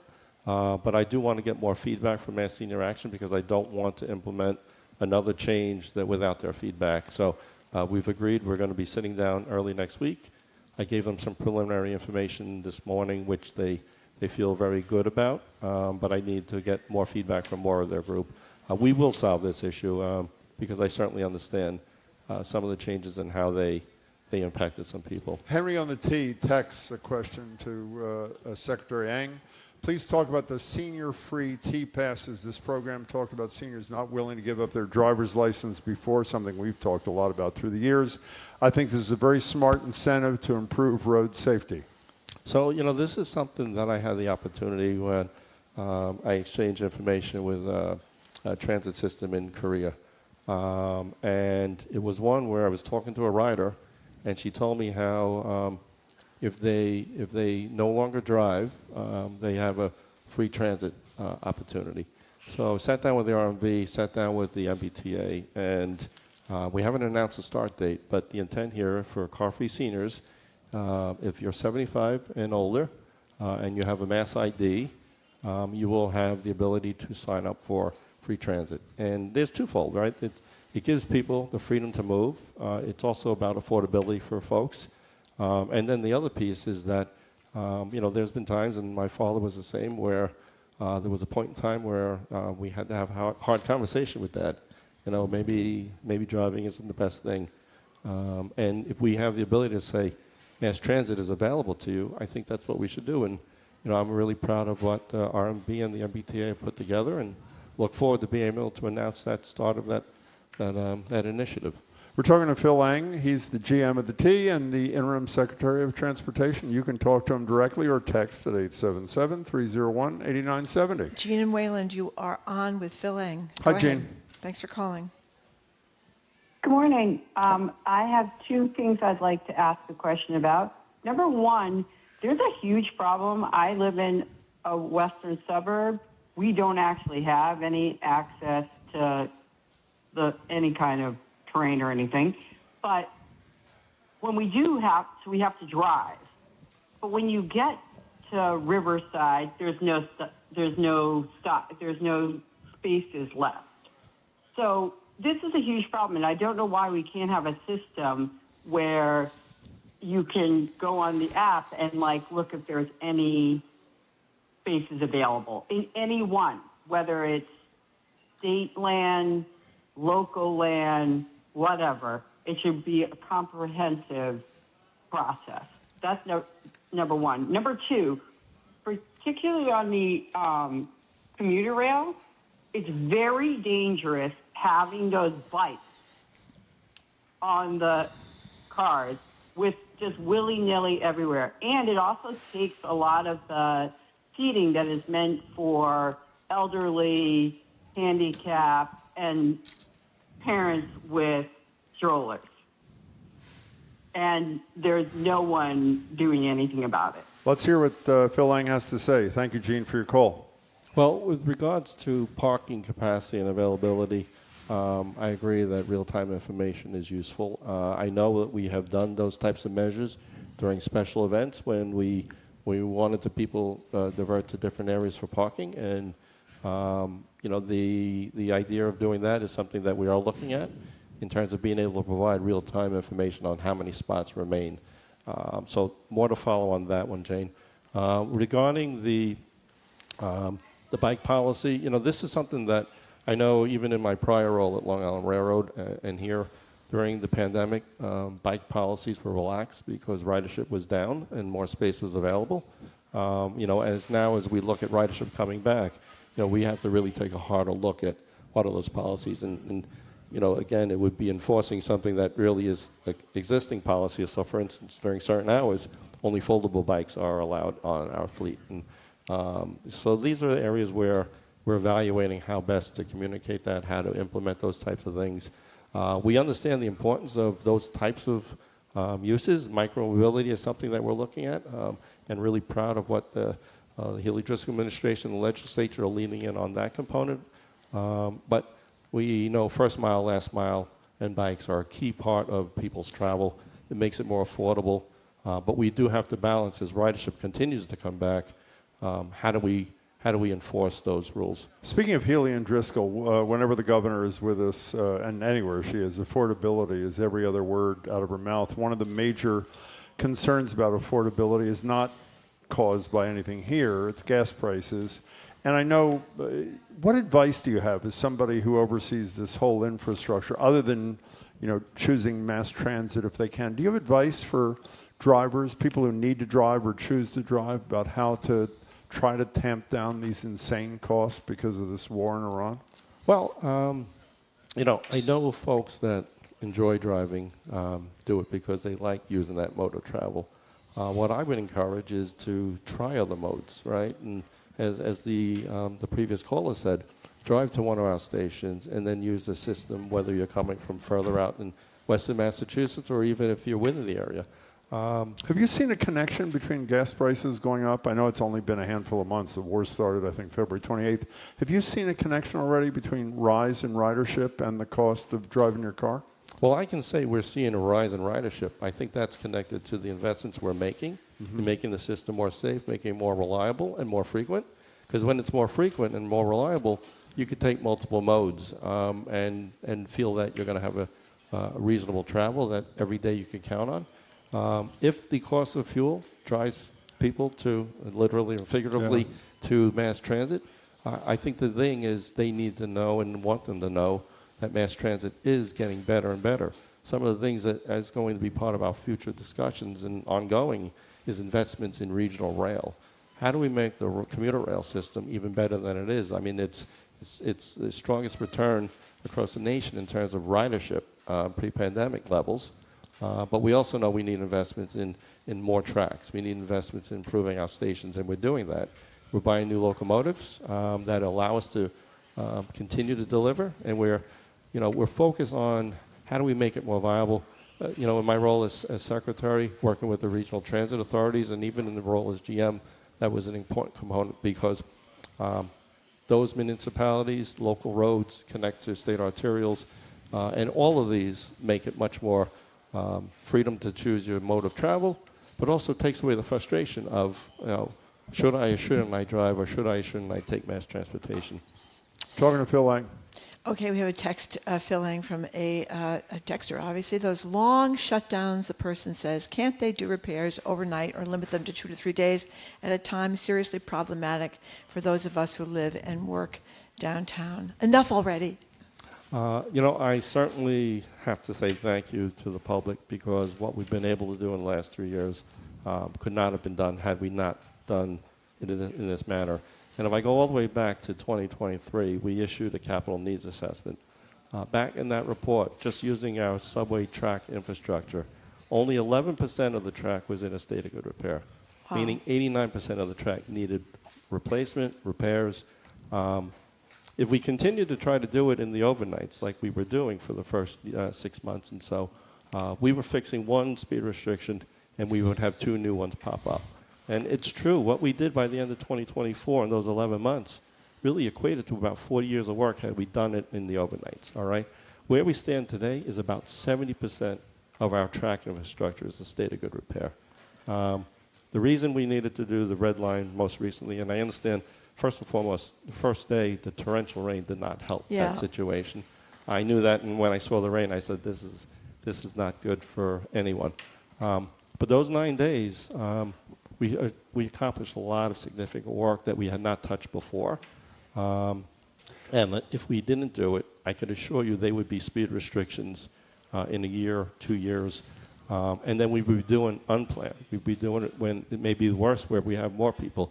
The other key thing is, red line itself, going back to that July 4th analogy, in 2023 on July 4th, we ran 244 trips.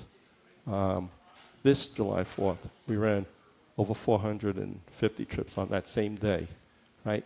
Think about it. Yeah. And so those 9 days, I know how hard they are, but they're also probably the best time, because if we waited till September and October when ridership really comes back, it'd be even harder to deliver. Maybe you could send out little notes signed by you so people could bring them into their bosses at work and say, it's Phil Eng's repairs that are causing me to be 2 hours late. Because that's what people are talking about, being like 2 hours and stuff. That's hard to explain. Yeah, that first day, the torrential downpours, I think, in fact, I was headed out to Western Massachusetts that day, and even just on an area away from the divergence was really problematic in terms of just travel. But I will say is that the work that we accomplished is our commitment to bring our system back to a state of good repair. So days like this summer in the World Cup are going to be more regular and not just a one-off. What we've done is we've been able to build a system where we're running more trips every day, and it's more reliable. The drop trips are not happening as frequently. And the Green Line's starting now, right? 9 days for the Green Line. The Green Line is starting now. The Green Line 8th. has a lot of key important components. One of the things is infrastructure for signal upgrades, modernizing our signals. And just use an example. I think it was in 2018 that T awarded a contract to modernize red and orange line signals. No work had really progressed significantly when I first started. And even though the first year was primarily track, we were finding ways to accelerate the red and orange line modernization. And guess what? Those are done now. They're modernized. And by having a new modern signal, it gives operations much ability to respond to an incident if something occurs, but also gives us the ability to now start looking at single tracking, where we can do, and we have been doing repairs and maintenance during the day and keeping people on the trains. So we're building up the infrastructure that not only going to be more reliable for today, but it's going to allow us to be even better in the future. The other part, the red line, access at Park Avenue requires, if we do work in a certain area, a longer stretch of track to be out, because there's only one point to access it.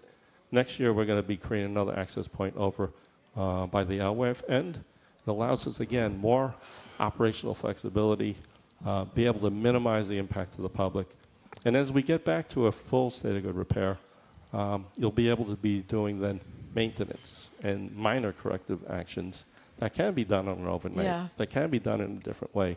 But what we're really going in right now is full-scale, literally replacement in so many cases. And even on 2 or 3 days, you're not getting sufficient work done. It's costing us more money, and at the end that means it's costing the taxpayer more money. And it also means it's prolonging the impacts to the public on a longer basis. When I first started, Red Line was about 20 minutes, if not longer, between trains. Orange was 12 minutes, if not longer, between trains, and that was every day. So today, now we're running Orange Line every 4 to 5 minutes. There's a train coming. Red Line is also in a similar. So these are the things where the long-term benefits are going to definitely outweigh the short-term pain. At the same time, I know every diversion impacts the public. That's why we're trying to announce them as early as possible so people can plan around those days. Speaking of the public, we have a question from the audience in a second about an escalator. I want to talk about Davis Square, the second escalator incident in the last handful of months. Obviously, we know someone died earlier this year. You said there were some changes. You can describe to people what they are. In addition to whatever responsibility you take for this, I'm curious to know what you do. It seems the public is part of the problem. I mean, we know what happened when the person died and people walking by, which is, to me, unconscionable. It sounds like in this most recent incident where there's only an injury, it could have been worse, but luckily the woman was injured and someone eventually apparently pressed a button to stop the escalator. It's either the uncaring nature of the public or the lack of information in the public that causes some of these situations to get worse. So give us a quick analysis of where you have not done, if you believe that, all you need to do in terms of escalators, and 2, what the public needs to know to do better to help their fellow riders. Well, regarding our elevators, escalators, any of our infrastructure, we have been, this whole conversation, we've been investing in not only maintenance, repairs, making sure the system is safe and reliable. Those escalators were, and that particular one in Davis is functioning as it should be. Obviously, our hearts go out regarding the first incident. And the second one, I am thankful that someone did hit the stop button. I don't have all the facts on why she fell down. But what we need to do is continue to make sure what we have in our control is safe and reliable, and that the escalators are. And every day before they get turned on, our inspectors walk the station and they check that. Does the average commuter know that there is a button? Have you done any analysis of that, any surveying? Does the average person know they can press a button and stop the escalator if someone's at risk? Well, I know there's messaging ongoing, and we're going to continue to do more robust messaging. The other component that we do, and it's not just escalators, but if you see something, say something, that is something that has become a mantra, not only here at the MBTA, but a mantra across so many entities, because we have cameras, we have employees, we have transit police, but we only have so many, right? We do rely on the public, and I want the public to know all of their feedback is important, and whether it's something of this nature or something of some of our callers in terms of cleanliness of a location or the ability to use our system. All of that feedback is important because at the end of the day, we're public servants. We're here to provide a service to the public, and we want them to know that our infrastructure is safe, that we're making wise decisions. But certainly, we're going to always keep a look at how can we better communicate, because in so many ways, we're all so busy in our lives, and we go about how we do things. But that little extra that we could get help from the public in their eyes is important to us too. Janet at the library, you have a question about an escalator, a different escalator. Take it away. Yes, I'm talking about Bowdoin Street Station. There's an escalator that has been broken for a long time. When we questioned, we were told that station is going to be upgraded at some point in time, but it's not going to be this year or next year. It's going to be a forever time. And there's elderly people. Mass General is there. There's a lot of patients going there. There's tourists that are coming with suitcases that can't drag them up the stairs. So it needs some attention. And when is that going to be? And I hope it's in our lifetime. Well, I can assure you that we have been discussing the Bowdoin Station internally. We've been discussing that very topic, along with all of our other needs. But the ability to restore that escalator is something that we haven't solved yet in terms of, what's the right timeline. There's other discussions that are ongoing that, if we do an escalator, can we fit an elevator as well? These are things that we haven't. We don't want to preclude the ability to make it fully accessible with just a decision to replace the escalator in kind. So there's more to follow on that, but I assure you it is something that I talk regularly with my capital programming side, my capital delivery side, and my head of facilities. Janet, thank you for your question. We appreciate you coming here. We are talking with Phil Eng. He's he's GM of the MBTA and interim transportation secretary for Massachusetts. He's going to be with us till the top of the hour, taking our questions and yours at 877-301-8970. You can call or text. I'm Marjorie Egan. He's Jim Browdy. This is BPR 89.7 GBH, live from the Boston Public Library and streaming at youtube.com/GBH News.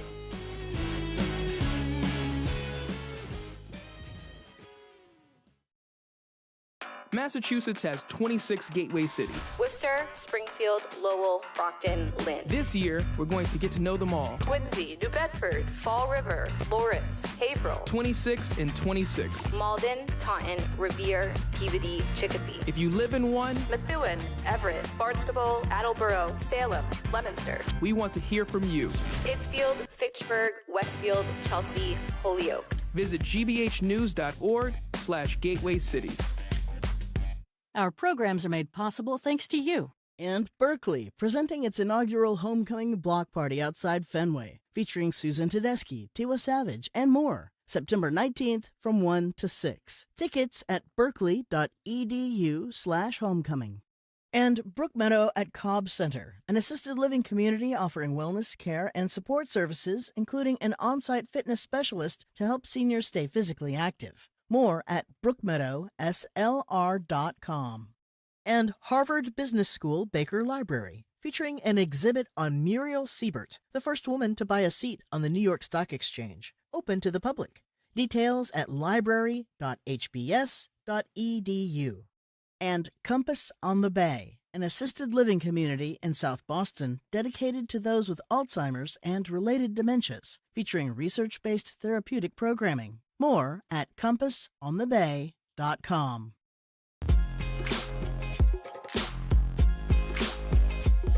Welcome back to BPR on 89.7 GBH. Mark Regan, Jim Browdy, Congressman Ro Khanna from California, leading the charge on the Epstein files and a lot of other important causes, will join us on Zoom tomorrow, as will the third candidate. We've spoken to Rachel Rollins and Kevin Hayden. Third candidate running for the Democratic nomination to be the DA of Suffolk County, Linda Champion. Joined now live at the library, continue to be joined by Phil Eng, GM of the T and current interim secretary of Mass Department Transportation. Lines are really full, but you could call or text at 877-301-8970. Phil Eng, we've been getting several texts about this, and Brian Worrell and Minyard Culpepper wrote a piece about this. They're Boston City councilors in the Globe, talking about the plan for a bus lane down the middle of Blue Hill Avenue, big boulevard. They're talking about something from Nubian Square right down to Mattapan Square, big thing. But these people are arguing, and the city councilors are arguing that these parts of Boston, Dorchester, Mattapan, Roxbury, keep getting screwed on faster service, and they want to know about getting a actual trolley line going down the middle of Blue Hill Avenue like you have on Beacon Street with the Green Line. Is that possible, or is that the bus line is what's coming and that's it? Well, I'll say this. We've been very engaged with the city of Boston regarding what's best for this community, as well as interacting with the businesses, with the residents, the folks that frequent it, talking to folks on the bus, talking to folks on the streets, and getting a lot of feedback over the last few months, because we want them to know we're incorporating that into another iteration of solutions.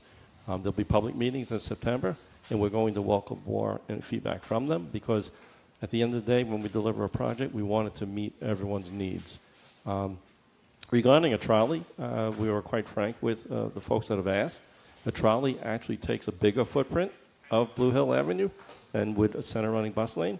And if the concerns that they've talked about in protecting regular travel lanes, in ensuring the area have safe crossings and other modes of travel, a trolley, two things, would take decades and billions of dollars, but also would actually go against the things that I've heard from the community that they want. They want parking. They want more vehicular traffic to be accommodated. So really what we're looking forward to is more smaller meetings with folks so they could better understand some of the proposals. I remember when I visited the Blue Hill area, and I was speaking to a young lady who owned a salon, and she was very worried about the parking in front of her facility. Yeah. And what we explained to her is actually taking a look at the proposal is there's a bus stop in front of her salon that actually would be relocated, and she would have more parking. So there's a lot of information that's out there that not everyone has fully understood, because the greatest story is about the concern of a center running bus lane. But if you think about this, if you take, whether it's a bus, if you separate it from traffic, it actually makes traffic flow better, because those things that a bus may have to stop around, park cars, double park cars, and then drop off, that actually backs up traffic even more. By separating it, there's a way to actually benefit transit riders, but also benefit local needs. And I think what they'll see is a proposal that actually has taken a lot of their concerns into account and been incorporated in the design. So there's going to be much more vehicular lanes. The parking is going to be much more robust, even creative ways of creating parking areas that are off-street but are adjacent to some of the key areas. And at the end of the day, what we want to make sure is that, we were able to secure a significant amount of federal dollars, $80 million, that supports this project. This community has felt like there has not been an investment made for them. And what we want to make sure is we protect that investment and we deliver a project working with the city of Boston here. But we want to deliver a project, and I want all of the listeners to know that balances all of these needs. And it's not going to be one mode against the other. The idea is they can all be complementary of one another, and we can make sure that the quality of life is improved, giving people back time in their day, but also taking away frustrations in terms of if you choose one mode, it's long delayed. It's kind of the same thing. How do we make sure that people understand they're being heard, and make sure that what is really in the proposal, they can get more specifics. In those public meetings, we're going to stage in a way where they can actually talk specifically about their local area, their needs, whether it's one block, multiple blocks, or the whole corridor. Phil Eng, one of the reasons we really appreciate you coming here is we've been doing this for a while, and there has never been great transparency in people that had your positions. And I want to talk about transparency in a personal situation. Recently, it came to light through reporting by Contrarian Boston, Channel 5, The Globe. There was an incident at a so-called team building exercise at a restaurant a couple of years ago where you pulled an employee's hair. According to the reporting, it was brought to your attention a few days after, at which time you apologized. When the story came out recently, you said the action was insensitive. But that's essentially the end of the story. And as somebody who, it seems to me, transparency is almost your middle name. Don't you think, as a public servant, don't you think the public is entitled to more information without compromising the privacy of the individual than we so far know? We know virtually nothing. Are we entitled to more? I don't know if that's for me to answer right now. I want to make sure that everyone knows I am focused on the team and making sure that employees feel confident in the way we are managing. That incident from 2 years ago, I did apologize. And I will say, I don't think it's, given the person's, the employee's privacy as well as its personal matter, really not at liberty to talk about. Okay, more so right now. Leaving the individual out for a second, our understanding, the reporting has been there was no complaint filed. Is that true? That's my understanding. And experts who were quoted by the Globe and other sources in employment say that when the head of an organization is accused of something like this, which you acknowledge you did, obviously, there's often the good practice is there be an investigation even if the affected employee doesn't ask for it, maybe an outside investigation. Is that something that you considered or did? Has there been any investigation of this at all, or no? There has been reviews, and if an investigation is warranted, I'm fine with that. But would you, I guess my last question is, do you not think it's appropriate for you as a leader to engage an outside entity that could do an investigation? So whatever is appropriate for the public to know, they know. Whatever is inappropriate because of the desire, yours and others, to protect the individual's privacy is protected. Wouldn't it make sense in this situation to totally clear the air? If that's what's needed, I'm fine with that. But that's for you to decide, isn't it? I think I leave that to others to decide. Okay. We're talking to Phil Eng, head of the T, and the interim Secretary of Transportation, Paul in Wakefield. Welcome. Hi, thank you so much for taking my call. Of course. Long time, first time. Thank you. Thank you. My question is concerning the interchange of I-93 and I-95 on the Stoneham-Woburn Reading line. It's probably the worst interchange in the state. It suffers from the deadly Massachusetts weave lanes, always backed up. A number of years ago, there were 3 or 4 proposals to redo this interchange, and then just kind of went away. I wondered what happened to it, and are there any plans in the future to deal with this pain of an interchange? Actually, this capital program, MassDOT put some dollars in that. We are looking at advancing that. So, yes, we are certainly understanding of how that interchange needs attention, and we do believe there's a great opportunity understanding the traffic volumes and congestion that impact our riders, the ability to move that forward. So, Paul, stay tuned. You know, we talked at the top of the show about the speed cameras in the Senate version of the Economic Development Bill. Do you support speed cameras, by the way? You know, I came from a state where we had speed cameras, and I think in the right manner, speed cameras work. And, you know, the real thing about whether it's vehicular safety, traffic safety, you know, MBTA safety, it is about how we design something, how we enforce things, and how we educate. And I think in the right scenario, these cameras can be useful to allow for everyone to feel that we're following the rules of the road. My understanding is, speaking of cameras, already authorized, please correct me if I'm wrong, are these forward-facing cameras that could be on buses to identify people who are illegally, Marjorie, parking in bus lanes. Are they operational? Are they on the bus? What's the status There of has that? been testing of that. That is soon to follow. The thing about the cameras on buses is that, and I thank the legislature and the governor for advancing this. You know, the safety of our riders on the buses and the safety of the public when we're in a bus lane and the cars are parked where they shouldn't be.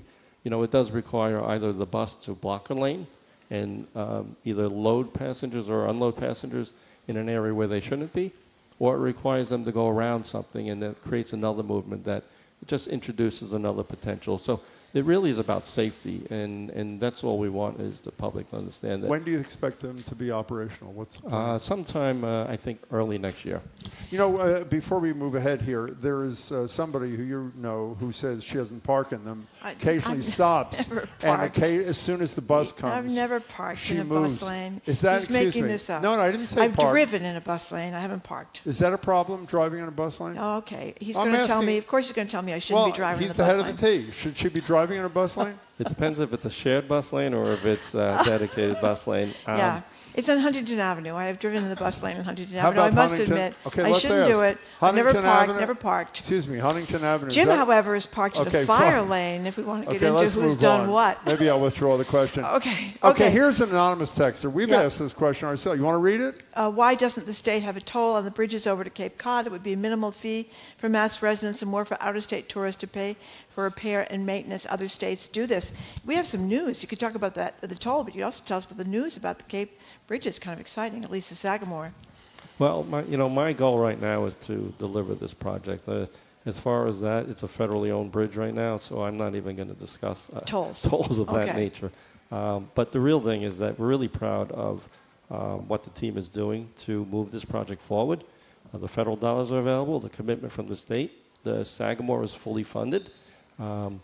We issued a notice of interest not long ago, and we're looking forward to the request for proposals later this year. Just in June, it is great news because we got the record of decision from the federal government that allows us to now go forward. And that, this is something that I didn't know. It's the first record of decision here in Massachusetts since 1991, Wow. which means, you know what? Under this administration, we're thinking big, we're thinking bold, and we're showing that we can deliver, no longer just kicking projects down the road. That's an amazing to say that we have not gone through a record of decision. So you're the positive. You're always positive. I'm always negative. So let me. We learned in the last week that Donald Trump has intentionally told his key people to stop providing certain grants to states that didn't vote for him. This state didn't vote for him. How confident are you that whatever this federal commitment is lasts? Well, twofold. Federal government owns a bridge. If they were to ever consider that, they would be stuck with a bridge that really needs to be replaced. But from a real perspective of every time I've seen them step in, it's when they've seen projects taken too long and delayed and they feel like it's not being delivered. The administration in D.C. wants to see projects delivered. My conversations with the Army Corps, with the Federal Highways, and U.S. DOT is about delivering projects, and that's what we're doing here.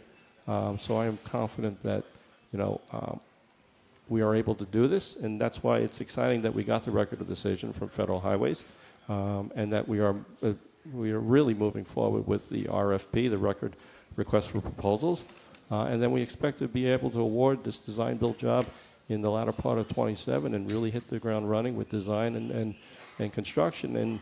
And that part is about how we've communicated with the public, too. Just like other projects you talk about, Blue Hill Avenue. Yeah. It's engaging with the public that lives near it, is concerned about construction, and how we manage to make sure that those priorities are part of any design-build team. So building a new bridge structure and managing traffic while we're doing it and making sure that daily users are minimize any impacts and allow the economy and jobs and people to visit continue. That's all part of how we've been able to move this forward. So from the time you award the bid and get all the construction started to the time it's done, I know the last Sagamore Bridge was built in 2 years.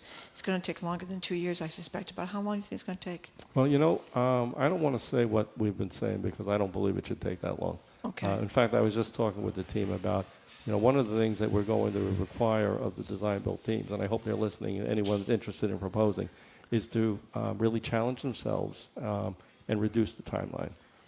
Manage traffic, manage community, deliver a high-quality structure that we're going to be proud of, but also the time for construction is important. I'll just use an example. Similar process, design-build, draw one. When I first got here in 23, we were estimating 8 to 9 years of construction. And I said two things. First of all, we shouldn't do that with low bid. We should do that with design build. We changed that even though it was already past that point. We just awarded the job, and it's going to be 5.5 years, I believe, or 6.5 years of construction. We took 1.5 years to 2 years off the duration by using this innovative design build that allows the industry, where they team up with a designer of their own in their construction means and methods, and they come back to us with a better way of doing things. And by allowing that innovation from the industry allows us to better deliver for the public, minimize impacts to them, and that's what we're going to do on Sagamore. So I do not want to say what is currently, I think, on our website because I think it's far too long. By the way, I'm nervous. I told this to the governor here. I'm nervous every time I drive over the bridge. It's going to be wider. Are you, current bridge, when you drive over the Sagamore on the Cape, you're nervous? It's tight, yes. And it's tight. There's no barrier between proposing. Yeah. And I think that adds to, obviously, the facilities. And, in the Northeast, we developed earlier than others. We have some of the oldest infrastructures. And obviously, a lot of facilities were designed for a different era, different modes of travel, different vehicles. And that's why this bridge needs to be replaced. Aside from conditions, it really needs to be replaced to improve operations, to give breakdown lanes, to be able to have clear separation between opposing traffic. I think those are the things where if you're driving and you see traffic coming the other way, you're going to be more tentative. That in itself will start to back up traffic aside from volumes. Let me just ask you one question as someone who knows nothing about construction. They built the old Sagamore in 2 years. So why is it that it takes us maybe 5 years, maybe 6 years, whatever? Because you'd think we'd be have greater methods and sophistication and tools and all that kind of stuff. So why? Is it permitting? Is it rules and regulations, environmental things? Why would it be at least twice as long? Well, I don't think I can answer how they built it in 2 years. What I can say is that by challenging the industry, we can build things in a much more streamlined time. I always cite some of my past examples on projects. $2.6 billion Long Island Railroad third track expansion. It was a project that actually for 50 years the whole community fought it. And then finally when we started to build it, we delivered that $2.6 billion on time and under budget in 4 years. And the other piece is, I remember talking with some folks, is that one of the first bridge moves, they said to me, if we had known what you would do, we wouldn't have fought you so hard. And that's what I want to prove to the public going forward, that we can deliver big projects, we can be bold, but we can also deliver them in a way that the Commonwealth should be proud of what we're doing. The Mario Cuomo Bridge that was built that's in a beautiful that was bridge. built in 5 years. So 5 there are years. opportunities to really The old Tappan Zee. streamline. So the whole thing is, what's the environmental process? What are the requirements on it? What are the restrictions in terms of hours that we allow construction to take place? So all of these are factored into the proposals, so they come back to us with these. In some cases where before it didn't matter when you did it, go around the clock. But in other cases, maybe when you're adjacent to homes, you don't want to work during certain hours. So we always want to be cognizant of that and just make sure the public feedback we get is incorporated into the requirements that we ask the proposals to come back with. Because then they will be able to tell us how many shifts, how many crews, specialized equipment that may only exist. There may only be one type of that piece of equipment in the country. So scheduling those things are going to be how each proposer comes to us with their best timeline, as well as constructability of it. We only have a minute. Did you have a follow-up? I was going to go to Bonnie in a Oh, moment. good. You only have a minute, Bonnie. Quickly, please, if you can. Okay, hi. Hi. My call is about fair collection. So 2 parts. One is about fair evasion. I had called a year and a half ago and asked the same question, and I still see it all the time, and I haven't seen any key personnel holding the riders responsible. The second thing is on the Green Line with the new digital fare collection tap and go, those boxes don't accept the MBTA passes, only credit cards is my understanding, and I wondered why. Thanks for the questions, Bonnie. Okay. So regarding the tap and go, those are the boxes you see on top of the fare array. The regular trolley cards are still available, and you tap on the traditional disc that exists there. And the reason behind that is until the old system can be phased out, we want our riders to have the option to use both. So that's important. Regarding fare engagement and fare collection, we are having a concerted effort with the fare engagement representatives that we've hired. They are randomly going through across the system, so riders do not know where they will be. They have been on the Green Line, and that's going to be an area we want to focus on. There are areas where we know the stations are open and people can board. At the same time, we are seeing not only ridership go up, we're seeing fare collection go up. And I've said this before, this is something where we've allowed to happen for so long. The culture has been where people don't think of it as something that is important to pay. We need to change that culture, and that's not, unfortunately, that's not an overnight fix, but I can assure that it's something that we continue to work on, not only through fare engagement, but through technology, and then even through just education on just how important those fares are to the system that they all want to enjoy and have. Phil Eng, thank you for your time as always. Very much for coming in. Really appreciate it. We have been speaking with MBTA General Manager and Interim Transportation Secretary Phil Eng. We thank him very much for his time coming in here. We thank you for listening to another edition of BPR. Thanks to people that came down to the library. Keep up with us 24/7 by way of our podcast or our TikTok page at Boston Public Radio.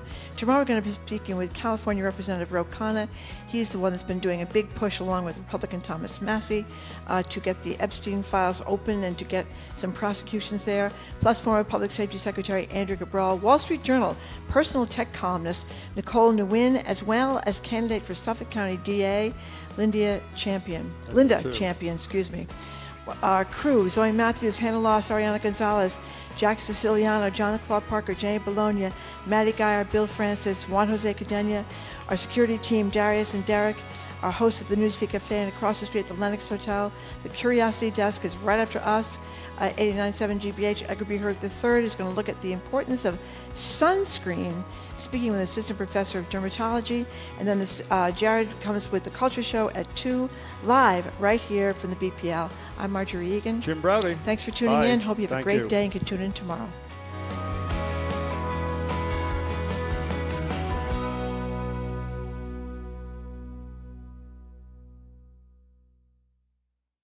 From the stories of centuries past to discoveries that will define our future, How Did We Get Here's, how-tos, and more.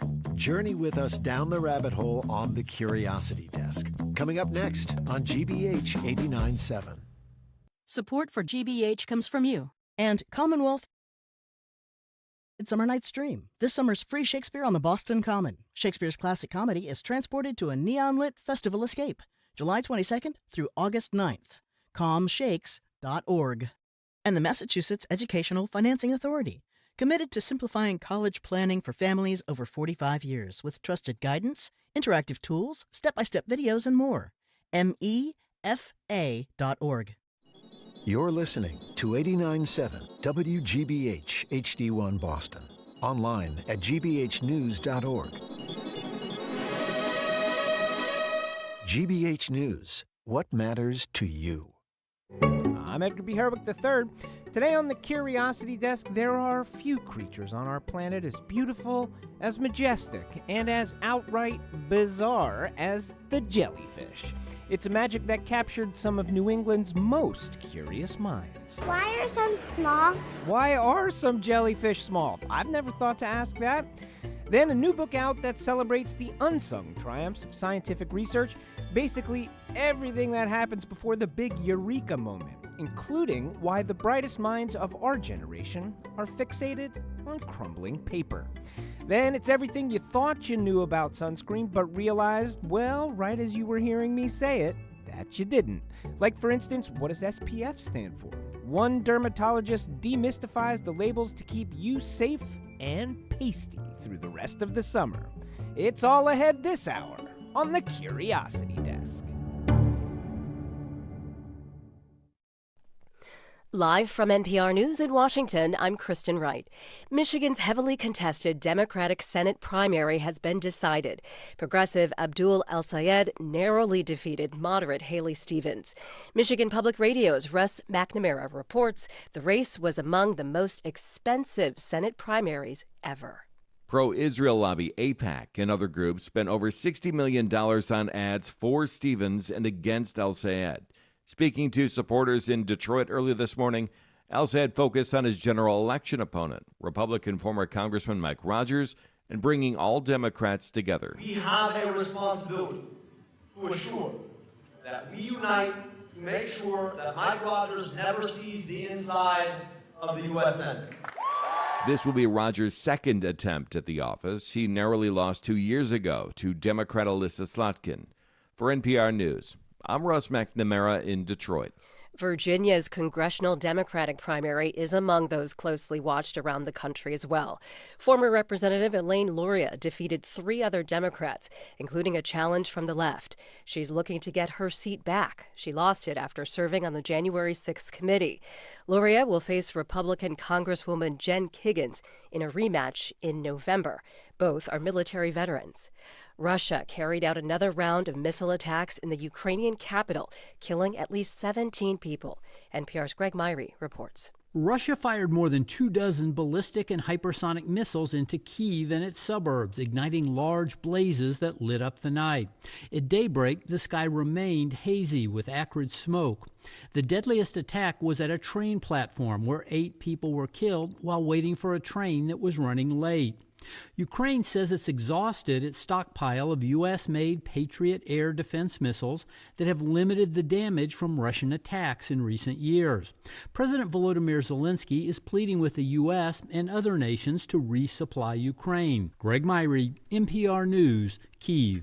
Congressman Chuck Edwards is dropping his re-election bid after a censure recommendation. NPR's Barbara Sprent reports. The North Carolina Republican says he will complete his current term but is ending his re-election campaign. Following a months-long investigation, the Bipartisan Ethics Committee recommended a full House censure after finding Edwards had engaged in unprofessional and inappropriate conduct towards 2 young female staffers. Edwards cooperated with that investigation and has denied any wrongdoing. The committee said it found no evidence that he engaged in sexual activity or propositioned the staffers. A committee of North Carolina's 11th Congressional District will convene next week to select a Republican to replace Edwards on the November ballot. Barbara Sprent, NPR News, Washington. This is NPR News. Good afternoon. With the latest from the GBH Newsroom, I'm Henry Santoro. Massachusetts Governor Maura Healey has signed the PROTECT Act. It's a bill that her administration says provides the strongest protections in the country against abuses by ICE, including keeping them out of courthouses, schools, and hospitals. Healey signed the bill this morning at La Collaborativa in Chelsea. She was surrounded by Lieutenant Governor Kim Driscoll, Education Secretary Stephen Drake, and several officials and advocates from community organizations as well as public safety. And it's lights, camera, and action at the State House on Beacon Hill today. Masterlist reports that Boston Blue, a police drama starring Donnie Wahlberg, will be filming at the State House and in the shadow of the Golden Dome. Governor Healey's office has reserved Ashburton Park from 11 a.m. to 5 p.m. today for the show's crew and its actors. In sports, the Red Sox, White Sox back at it again tonight at friendly Fenway. The Sox have won 23 of their last 25 games. Who are these guys? 25 games. Some think they are the Tartan Army, or at least the luck of the Tartan Army that rubbed off on this team. Nevertheless, 23 wins out of the last 25 games. Yes, sir. In the forecast, hazy, hot, and Henry today. High 88 degrees, partly cloudy, more of the same tomorrow. We could see some thunderstorms roll through on Friday and Saturday, probably late in the day for both days. Temperatures in the low 90s. We're at 85 degrees in Boston right now. This is GBH News. Support for NPR comes from NPR stations. Other contributors include DuckDuckGo, who believes AI should be optional and who've been building privacy tools for 15 years. They now offer Duck.ai, where users can chat privately with AI. Duck.ai. This is NPR.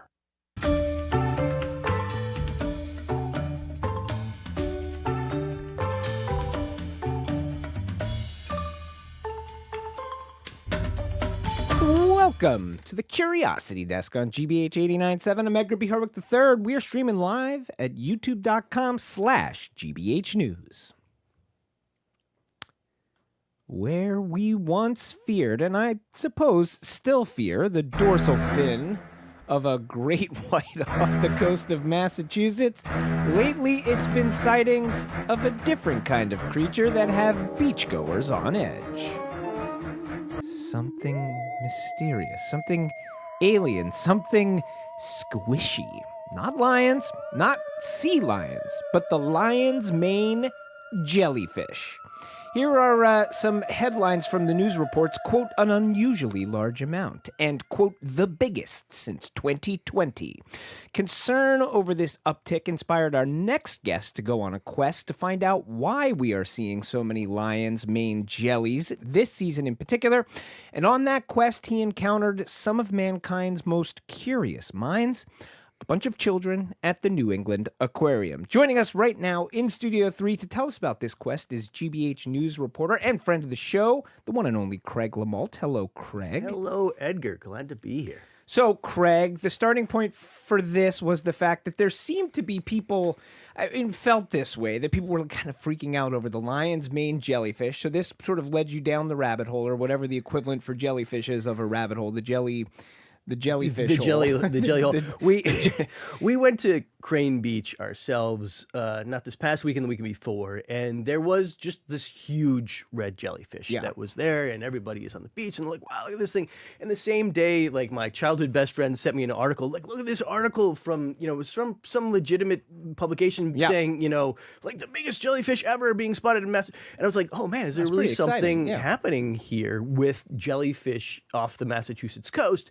So I reached out to the folks at the New England Aquarium. Good place to go. And also because, like, you know this about me, Edgar, any opportunity to get on a boat is something I'm looking for. This is the through line in all of your guys, years of reporting. You doing any jellyfish research? Can we go out? Can I go out on a boat? And what they said was, we don't have any research out on the water, but we do have a laboratory here behind the scenes at the New England Aquarium where we are breeding jellyfish. Do you want to see it? And I was like, you were like, yeah, cool. Yeah, I want to.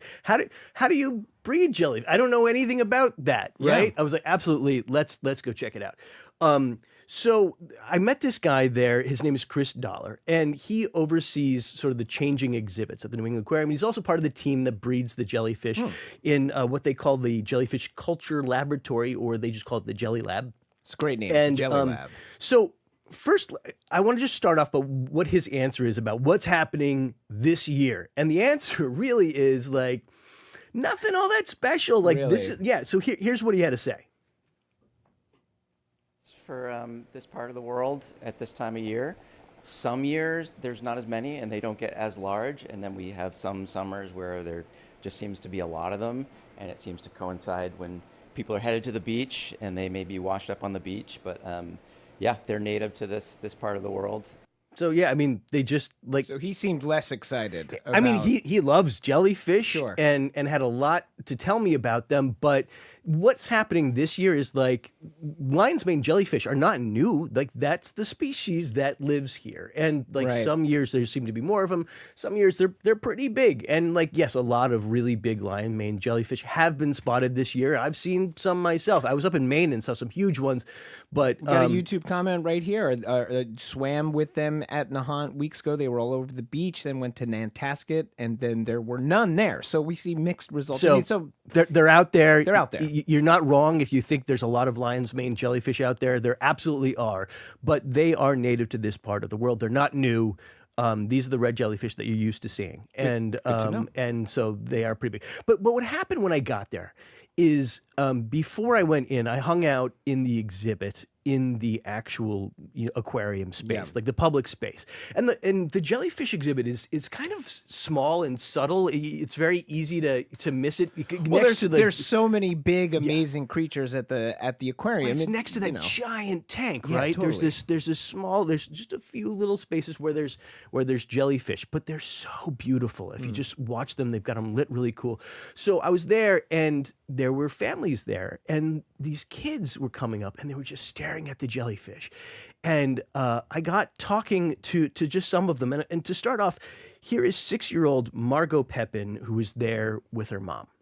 Can you cut off these things? No, you can't cut them off, the tentacles, no. What happens if you do? I think they would be hurt. The axolotls grow like new stuff on their body. Wow. Axolotl knowledge. Yeah, a lot of that. And so, but I was like, oh, that's such a good question. Can they grow back? Like, I didn't know that. And I was like, well, I'm about to go talk to the jellyfish expert. I'm going to ask him that question. And then I realized, this is the story. I want to get answers to all the questions that kids have coming to the aquarium. We love it. So Curiosity I did that. desk here. That's Craig. it. It's all about questions and answers. That's it. So I talked to a bunch of kids, and I got their questions, and I got his answers. So first, let's start off with this question. Can they grow back their tentacles if they lose Can one? they regenerate? Yeah, they have remarkable regeneration even some of these long feathery oral arms that you see here, if they get dropped, they will sort of start to grow back, yeah. And that point about the oral arms, some tentacles are for stinging, some of them carry the food back into the mouth of the jellyfish. They do actually have mouths. We'll talk more about that in a minute. But yeah, they do actually regenerate. Well, you are listening to The Curiosity Desk. We're talking with GBH's Craig LeMoult about the wonderful and curious world of jellyfish through the eyes of a bunch of children that he met at the aquarium while reporting on jellyfish. All right, who else did you talk to, Craig? Well, actually, first, Margot Pepin, the first one that we just heard from, had lots of great questions. So I want to do one more of her questions. Here's one more from Margot. How does jellyfish see? Yeah, how does it see to go everywhere? How do they see? How do they see? Here's Great question. Here's what Chris Dollar said. They do not. Some jellyfish have a very primitive eye, not enough to sort of see images, but almost to sort of navigate around an obstacle in their way. But for the most part, jellyfish are not capable of sight. They can't see. So they're just they're not hunting food in a way that other they don't even really exist. know where they're going. They just are floating through the water column. They're being pushed by the current, and they encounter food along the way. They're but, like a hippie, man. They're just they're doing their thing, man. the dude in The Big Lebowski, just kind of floating on a wave. Jellyfish abides, man. That's it. Yeah. So we got lots of great questions. Let's get into some more. I spoke with Emery Smith, who was there. Emery is 5 years old. Why are some small? That's a great question. Anything else you'd like to know? No, thanks.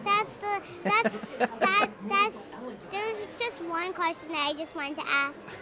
Why are they small? Why are they small? They're not all small, obviously. They're not, right? But that's the point, right? Jellyfish aren't, they're not a monolith. They're not. I was going to say dogs. I guess dogs come in all different sizes too. Giraffes, maybe they all. Yeah, I think giraffes are all generally the same size. Yeah, but there is a variety of sizes in jellyfish. Here's what Chris Dollar said to that. Some jellies you'll never see all the way through adulthood because they never grow very large. Oh, neat. There are some jellies that stay very, very small and are deadly.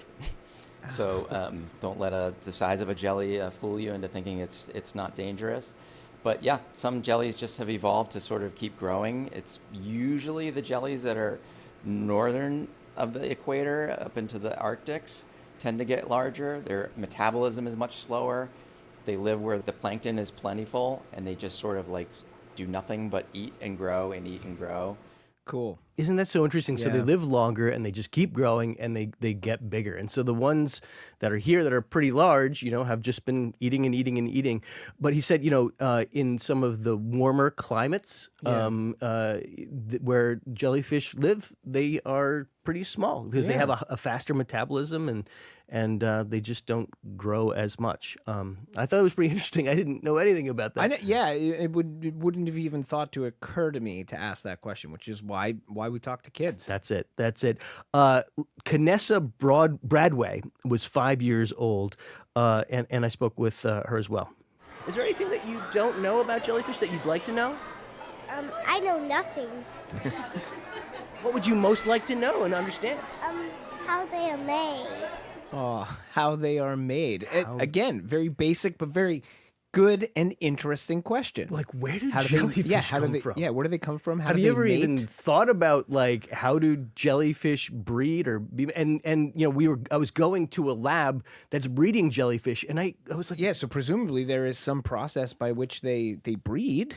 Yes? They do. Yeah. No? What's the first, answer here, Craig? first, of course, they in nature when a mommy jellyfish and a daddy jellyfish really love each loves other very much. Yeah. They share a special hug. Is it true?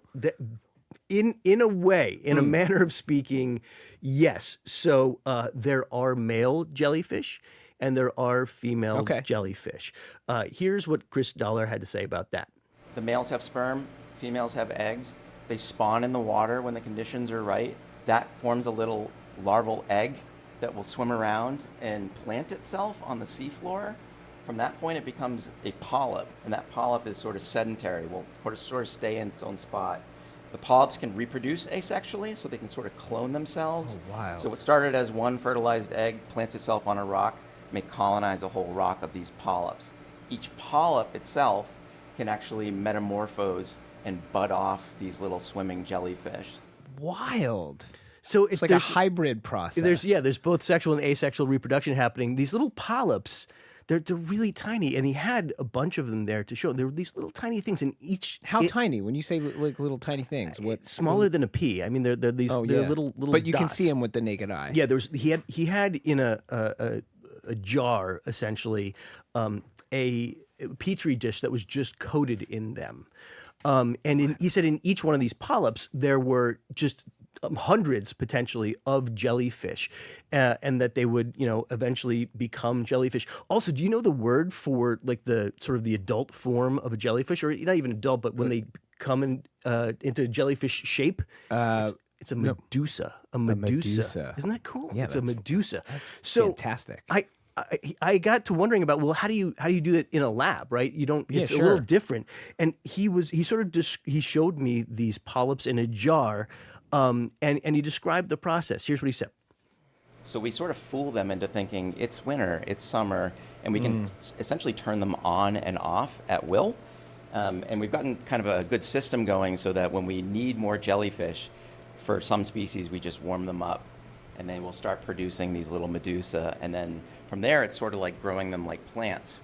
Because the medusa are there all winter long, and when the water warms up, that's when they start actually to become jellyfish, and that's why we see them in the warmer weather. But they can just sort of change the temperature of the water there and breed, and they had in this laboratory all these different kinds of jellyfish, and they were making them. One thing that was interesting is that the bottoms of the tanks that they were in were rounded, so the jellyfish are constantly moving through the water. They can't kind of get caught in the edges of the tank, because they can't control where they're going, and they can't get caught that way. So they're constantly moving through, and they feed them. I want to say one of the children I talked to was Envy McLean. Here's what Envy had asked.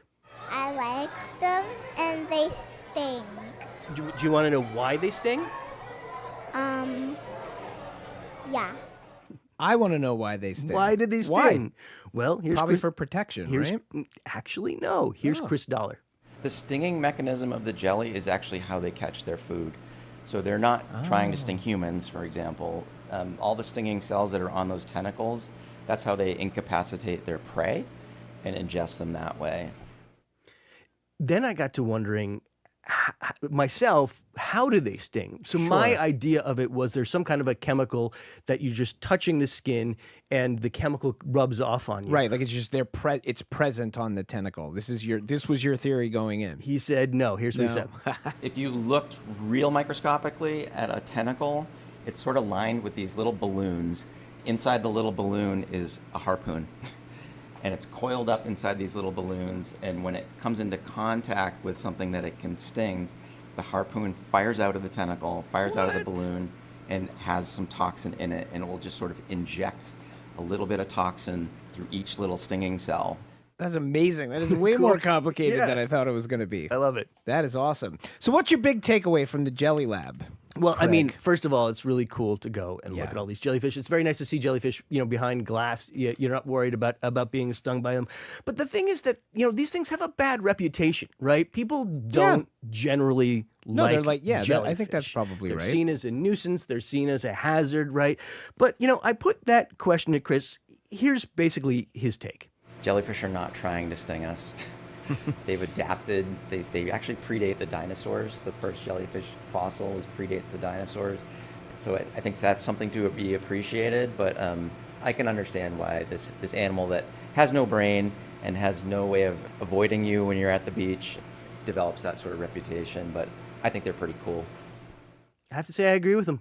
All right, we've been speaking with GBH reporter Craig LeMoult. Craig, thanks for being with us here on the Curiosity Desk. Thanks for having me. When we return, there is a whole lot of science being done out there that will not win any Nobel Prizes, probably won't make any headlines, and frankly, might not even ever get published. And that, according to my next guest, is what makes it interesting. This is the Curiosity Desk. Don't go anywhere.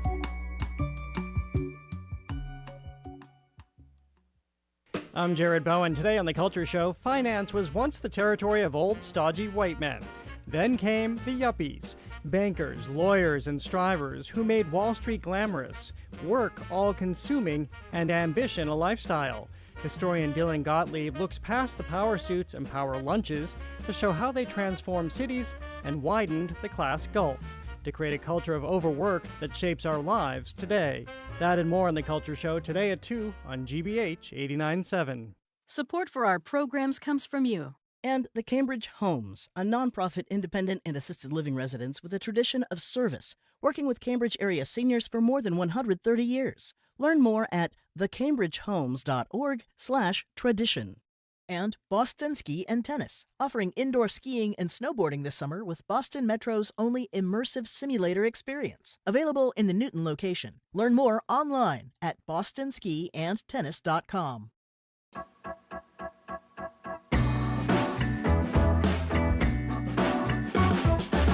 You're listening to the Curiosity Desk on GBH 89.7. I'm Edgar B. Herwick III. We're streaming live at youtube.com/GBH News. Well, most of the time, whenever science makes it into the news, it's because of some breakthrough, a new discovery, a crowning eureka moment. Of course, it's not always like that. Science sometimes looks like PhD candidates furiously hand-sewing strips of burlap because their prototype fell apart, or brilliant researchers spending literally years unable to work out if the data that they had to fight tooth and nail to collect in the first place is signal or noise. These are the types of stories brought into focus by science writer Roberta Kwok in her new book, Lost in Curiosity, Field Notes from Scientists' Adventures into the Unknown. In it, she makes the case that sometimes the most remarkable science stories unfold before the glory, before the discovery, before an answer comes into view. And she joins us now over Zoom. Roberta Kwok, congratulations on the book, and welcome to the Curiosity Desk. Hi, it's great to be here. So, as I said, in your book, you're sort of eschewing the idea of the big breakthrough moment. You're saying there's a lot more to science than that, and there's a lot more interesting stuff. You essentially settle in, and I applaud you for even attempting this. You sort of settle in this, quote, messy middle and say, I'm going to tell a bunch of science stories about the middle of the story. You know, no neat beginning, no neat end. You're just going to dig right into the middle. How did you settle on doing this, and why are you this crazy to try to put an entire book together of middles? Well, how far back do you want to go? Do we want to go back 10 years or 20 years to the origins of the book? Well, what is, I mean, if the beginning is 10 or 20 years ago, seriously, where does 20 it? years, yeah, 20 years ago, almost How exactly. So, I was a student in creative writing in a small town in Indiana, and I had a friend, Ben, who was an evolutionary biologist studying sunflower puberty. And I followed him around on a 20-hour experiment and saw all the many things that can go wrong during the scientific experiment. And that experience really stayed with me. So I guess if we fast forward about 10 years, I'm a science journalist and writing news stories, which, as you say, often focus on the results, which makes sense, right? I mean, we want to know what scientists are discovering, what's new. But I knew that there must be so much more to those stories than what we were seeing in those short news stories that I was writing. There's like months or years of uncertainty, failure, doubt. There's this whole sort of valley of the unknown that scientists have to cross to get to the other side. And then so I wanted to go behind the scenes and tell those stories that we don't hear often enough. I think it's in your introduction. You quote is the poet Stanley Plumley about poems where you say like they begin in the middle and they end in the middle only later, and you're like, this is going to be sort of like my guiding light through this book. And we are having I do not reach a tidy resolution in each chapter. So each chapter follows a different research project from a different field of science. We've got astronomy, evolutionary biology, chemistry, molecular biology. And like you said, I sort of drop in the middle and I tag along with the scientists for maybe, a year or two, see what happens. And then we leave them to their devices and I move on to the next story. So it is a little bit different narratively in that respect. You're listening to the Curiosity Desk. We're talking with Roberta Kwok about her new book, Lost in Curiosity. Well, let's talk about a couple of those chapters. I mean, just because you are sort of dropping in, as we say, in the middle and kind of piecing out before we get to the end, it doesn't mean that there's not sometimes high drama, that there's not adventure. And you really are like taking us to all kinds of places. I mean, the opening chapter, we start essentially like on a glacier, and very quickly, you sort of realize, hey, science can be like physically hard. It can be logistically hard. It can be dangerous. Like, it's pretty high adventure. Yeah, that was a great chapter to report because I got to go to Greenland, and even just getting to the field site is an adventure because it's incredibly remote. I mean, you have to fly to the southeast coast of Greenland. You can get to this field site on Helheim Glacier only by helicopter. And once the researchers are there, they're really on their own, with there's no help coming unless the helicopter can get out there, which sometimes it can. And Yeah. so, that first field season that I described, there are, I won't give too much away, but let's say it doesn't go as planned.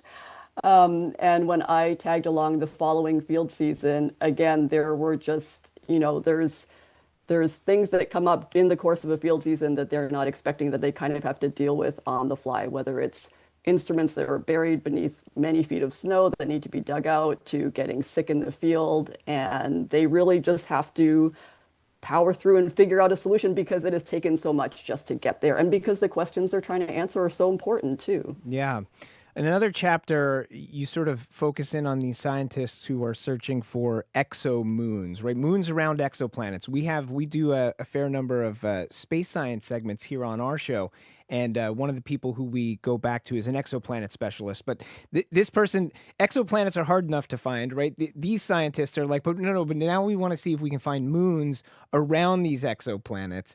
And I feel like this chapter is like, it's almost like an existential play. Like, you really get this sense of like how this task seems so difficult, and yet there is such tenacity and also pressure on these people to try to sort of get there first. It really brings it into sharp relief. It's wild. Yeah, that's funny that you describe it as an existential play. I mean, yeah, what keeps them going, I think, is that tantalizing possibility that they could be the first one to detect convincing evidence of an exomoon, even though the task is so huge and so difficult. I mean, they're looking for these signals that are coming from hundreds of light years away. They're incredibly tiny. They're very difficult to interpret, to know whether what you're seeing is real or caused by something else. And yet they have been at it for years, or in one case, I think more than a decade, trying to crack this particular problem. Listen to Curiosity. We're talking with author Roberta Kwok about her book, Lost in Curiosity.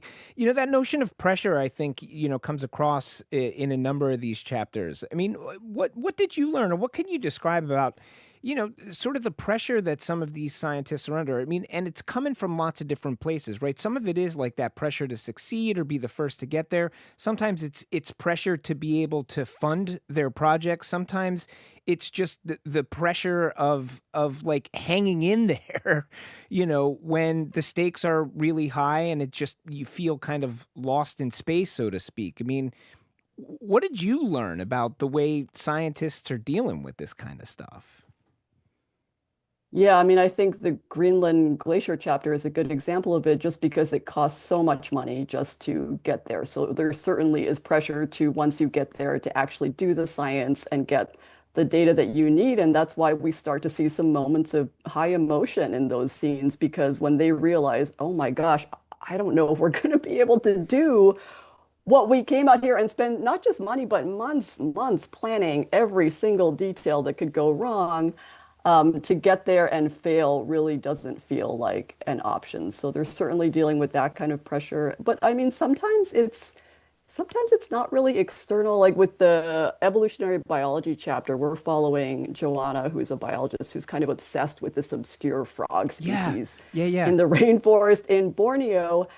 And that's really just driven by her own passion to understand these frogs better and to really tease out like what's driving this peculiar mating and parenting behavior that she sees. And there's certainly other species that she could study, but this one has really captured her attention, largely because no one else is paying attention to it.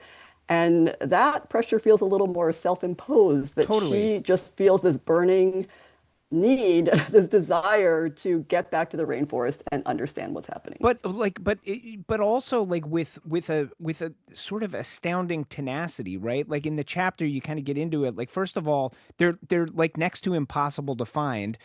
She's like in a tent listening for them. They may, I think you described one passage where it's like, they could go out, they're walking around for like 6 hours listening for these frogs. They don't find any. Then they get back to the tent to like take a rest and you hear one and it's like, well, I can't go out now because, like night after night of this, like just to find these frogs, let alone study them, and unsure whether they're even surviving through year to year to year as the research is going on. What is it that keeps these folks at it? When so often in this book, it seems like they are at these impasses where it's like most people might just walk away and say, all right, enough, I'm done with this. Maybe that's what makes scientists a little bit different than us. I think we all have a sense of curiosity, right? Like we all want to know more about what's happening in our world, our universe. That's of interest to many people. But for them, it just goes so much deeper, and it's really something internal that they can't not do. Like I don't think Joanna could give up on these frogs, even if she wanted to. So I think in a way that's what sets scientists apart from other people. Yeah, you talk about, for me, I wonder if it changes our notion or can change our notion about what we mean when we say curiosity. So like in the beginning, I was talking about that fact, and I think we all know that trope, that idea that like there is these eureka moments, that it's a single moment, this like brilliant breakthrough that comes at that like comes at the end, and it's just like this dramatic eureka moment. So that's sort of this sort of trope we have about the end of the scientific process. But I would say equally, we have this sense that curiosity is a spark or a moment that comes at the beginning and is as simple as that, right?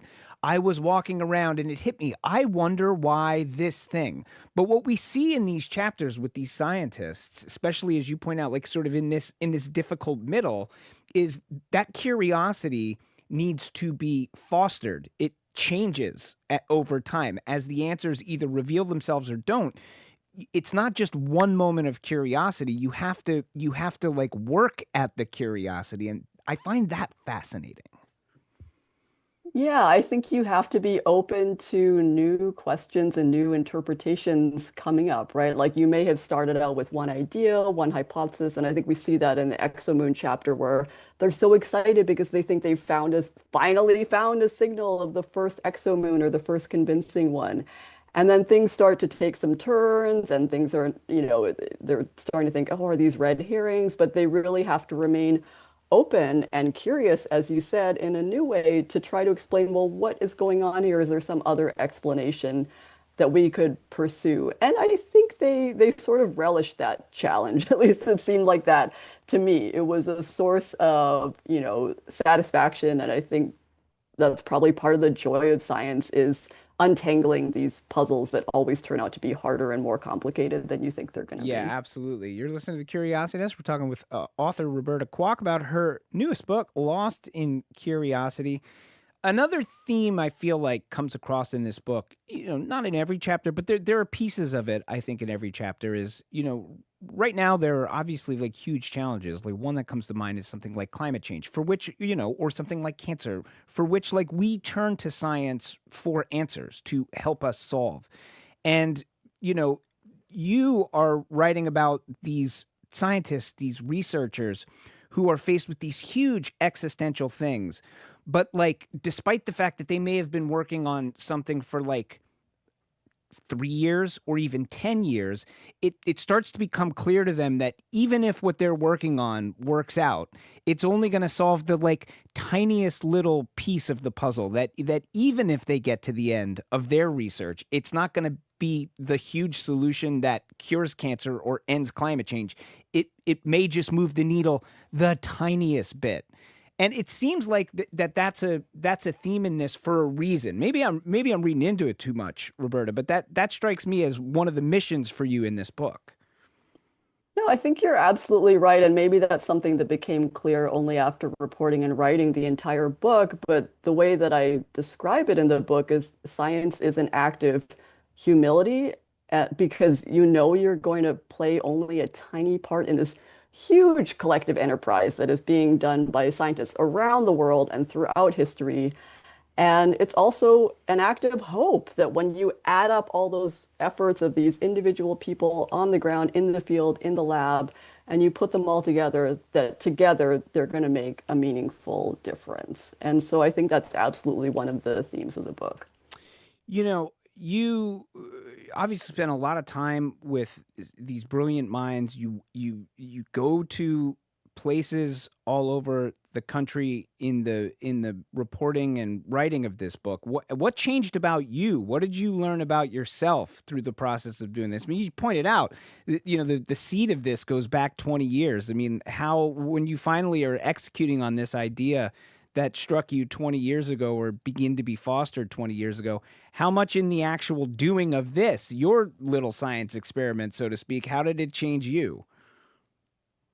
I think it made me realize, I mean, I always knew that science was hard, right? From that experience with Ben, the sunflower scientist, and also just my own experiences trying to do science. So I started out studying biology. I did work in a couple of labs. I was not any good at it. You know, experiments would go wrong and I wouldn't know why. Like I didn't have that instinct to fix things.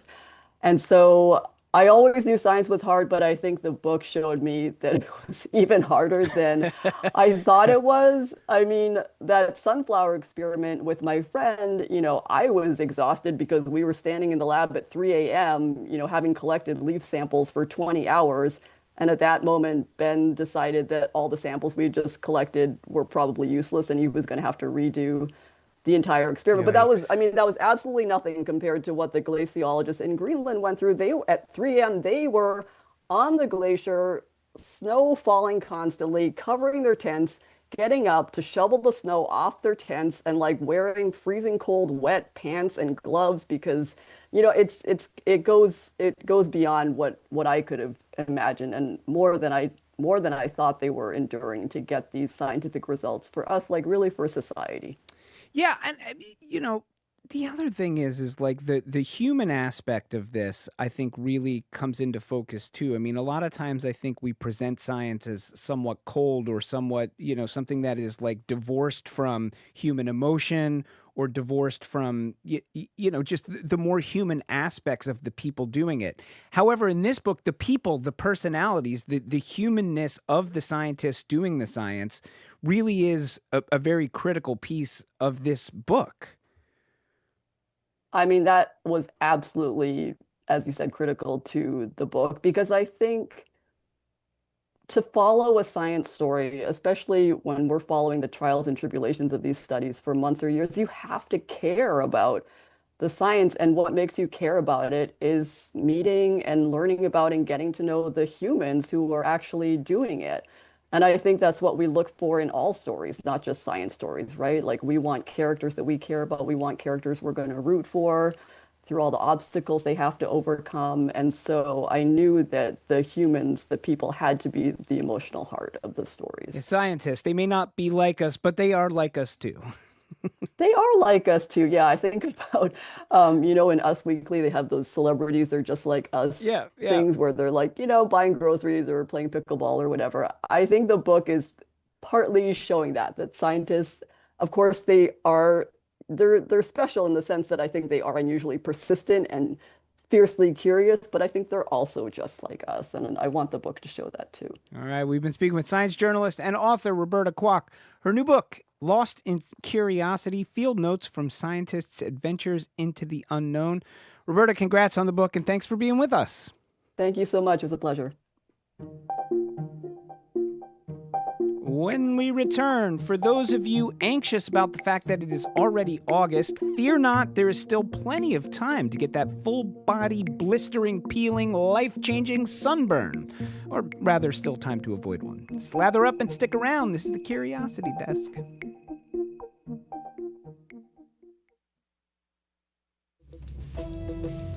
I'm Arun Roth. Today on GBH's All Things Considered, Governor Maura Healey is signing a new bill meant to protect immigrants and limit where ICE can operate in Massachusetts. And K-pop sensation BTS will perform at Gillette tonight, and fans are streaming into Foxborough. Those stories and all the day's news starting at 4 on GBH 89.7.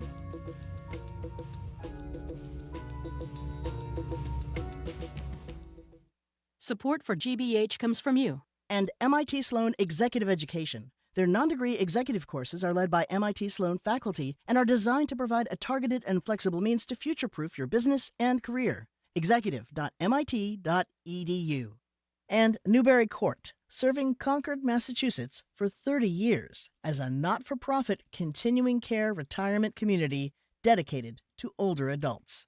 More at newburycourt.org.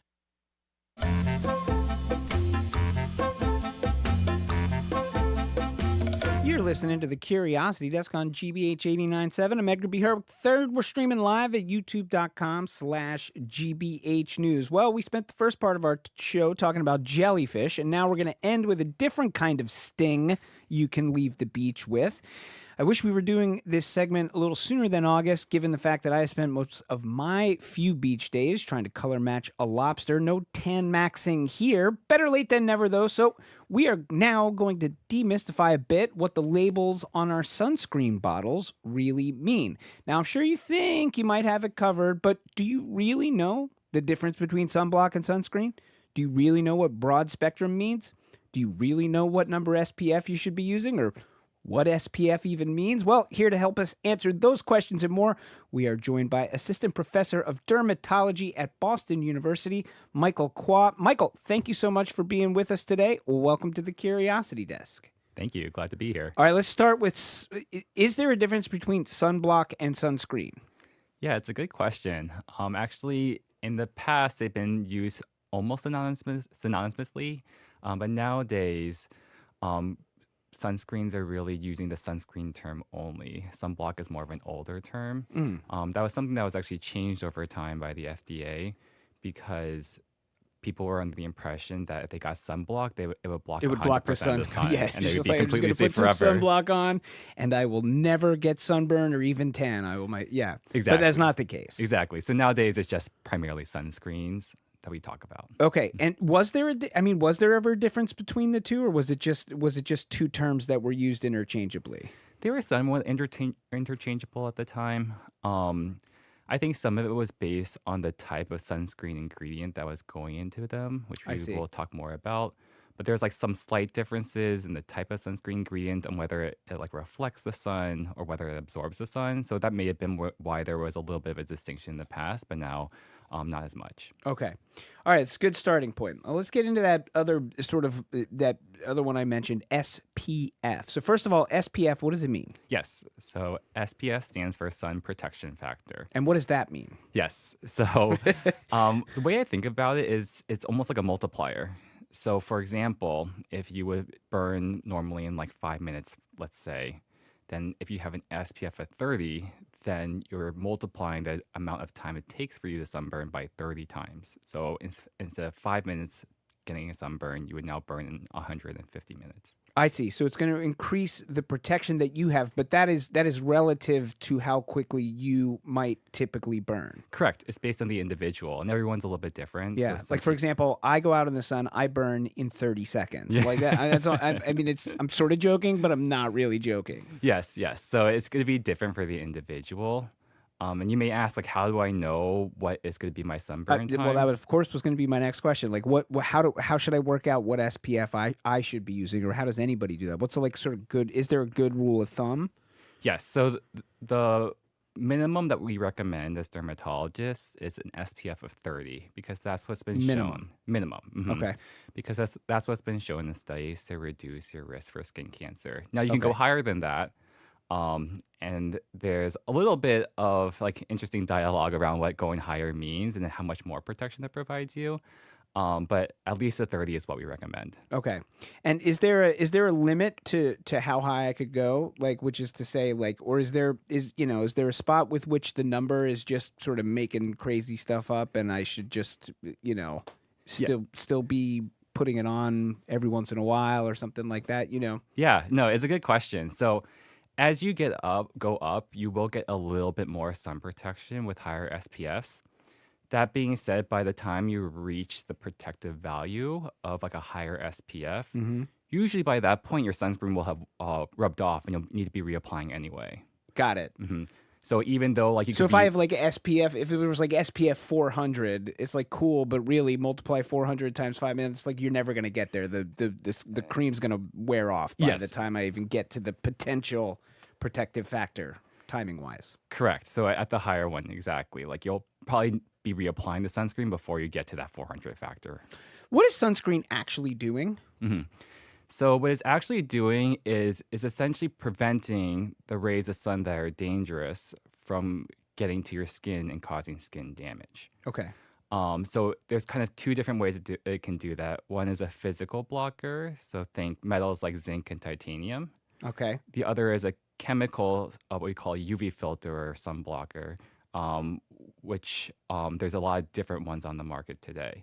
And for those, they actually just absorb the sunlight instead of reflecting. I see. So one is like literally physically like reflecting the rays back. Another one is sort of changing chemically, sort of changing something or whatever. Yes, exactly. Yeah, just essentially absorbing the sun, and so the molecule absorbs it, not your skin. Okay, I got that. And does a typical sunscreen use one or the other, or is it like a mix of both? So they can be a mix of both. Usually it ends up being one or the other, though. I So see. usually you're getting a physical blocker or a chemical sunscreen. And sometimes the physical ones are also known as like mineral sunscreens, and the chemical ones are known as like organic sunscreens. They're a little bit interchangeable in terms of terms. Got it. Speaking of terms, two terms I hear a lot: UVA rays, UVB rays. What is the relationship between the two, and what do they mean for the sunscreen or that I'm using? Yes. So they represent slightly different forms of light or rays of light. And the way that we sometimes remember it, or the way that I teach med students and residents, is that UVB, the B stands for burning. So sunburns in particular are related to UVB. I see. And that's the one that causes direct DNA damage. And then UVA, the A is for aging. So that's the one that is attributable most to aging of the skin, although both can be related to skin cancer, which is why we recommend protecting from both. And is it, when you have protection from both, is that the thing that's called broad spectrum coverage, or is broad spectrum coverage something different? Yeah, no, that's what broad spectrum means. So it is just that you're means A covering and for B. both. Is there a Correct. C? Is there a D? Or is there only A and B? There are C's and D's, but Really? those aren't, they aren't the ones that we talk about the most when it comes to sun protection, because those aren't the ones that are causing or increasing your risk of skin cancer. What are they significantly. doing? It just represents a different part of the electromagnetic I got it. spectrum. Okay. Yeah, it gets very technical. Gotcha. But yeah, each part is labeled. This is the Curiositas. We're talking with Assistant Professor of Dermatology at BU, Michael Kwok. We're getting all kinds of sunscreen tips and tricks. Well, semi-recently, the FDA approved a new ingredient in sunscreen. The BEMT, I think is called. I'm going to say it wrong. Bemotrizonol or something? Bemotrizonol. That's really Bemotrizonol. good. Yeah. All right. So what is that? Is that as big a deal as it seems like it might be? New ingredient. What does it do? Yeah. No, it's actually really exciting. So there hasn't been a new sunscreen ingredient that blocks light on the U.S. markets for quite some time now. It's been over a decade. And so this represents a new sunscreen ingredient that can be used in sunscreens going forward. And the reason why that's exciting is kind of twofold. One is that this ingredient is actually really good. It blocks both UVA and UVB. And kind of subtext of that is that it blocks the part of UVA a little bit better than some of the ones already on the market. And then the second reason why that's exciting is because by having more ingredients that can be mixed into sunscreens, in theory, we can get different formulations of sunscreens, and we can come up with different products that may go on a little bit easier, or sometimes what we call like cosmetically elegant. Like these filters and sunscreens may create products that people want to use more. Okay. There are some people out there, and a somewhat growing movement of individuals who are anti-sunscreen for many reasons, one reason or another. Are there alternatives to sunscreen? Are there other ways we can be protecting ourselves from the sun besides sunscreen? Yeah, it's a good question. So if you don't like to use sunscreen, and I definitely have some patients that, are like, I don't like the feeling of it, there are other ways to protect yourself. What are some of those? So some protective clothing, there specifically are clothing brands that have a UPF factor. Is that real? Do they really work? Like when it has essentially an SPF factor on it or a UPF factor on it or whatever? Yeah. They really work, and they're really good. And sometimes I like them a lot. I'm going to be outdoors for a long time because they don't rub off or wash off like sunscreens can. Okay. So clothing's one option. Other options if I don't want to do sunscreen? Yeah, I think avoiding peak hours of the day and avoiding direct sunlight during those periods, like from 10 to 2, can be helpful. And then seeking shade if you're going to be outside for a long time. Those are all other ways to just, avoid having direct sunlight potentially burning you. One of the reasons I think some people are reticent or concerned about sunscreen is the chemicals that are used. I mean, is there a reason to be concerned about that in your estimation? Yeah. Yeah. No, I think that a couple of years ago, there was actually a lot of concern because there was a new study that came out of actually the FDA where they found that these chemical sunscreen ingredients, when applied to the skin, 4 times a day, were detectable in people's blood levels. Yeah. And so I think that's what kind of spurred a lot of concern about it. I do want to qualify that at this point in time, as dermatologists, we aren't overly concerned, and we still are recommending use for chemical sunscreens if that's people's preference. And that's because even though there is some signal that it can be systemically absorbed a little bit, there hasn't been any data that's shown that it's been dangerous to people.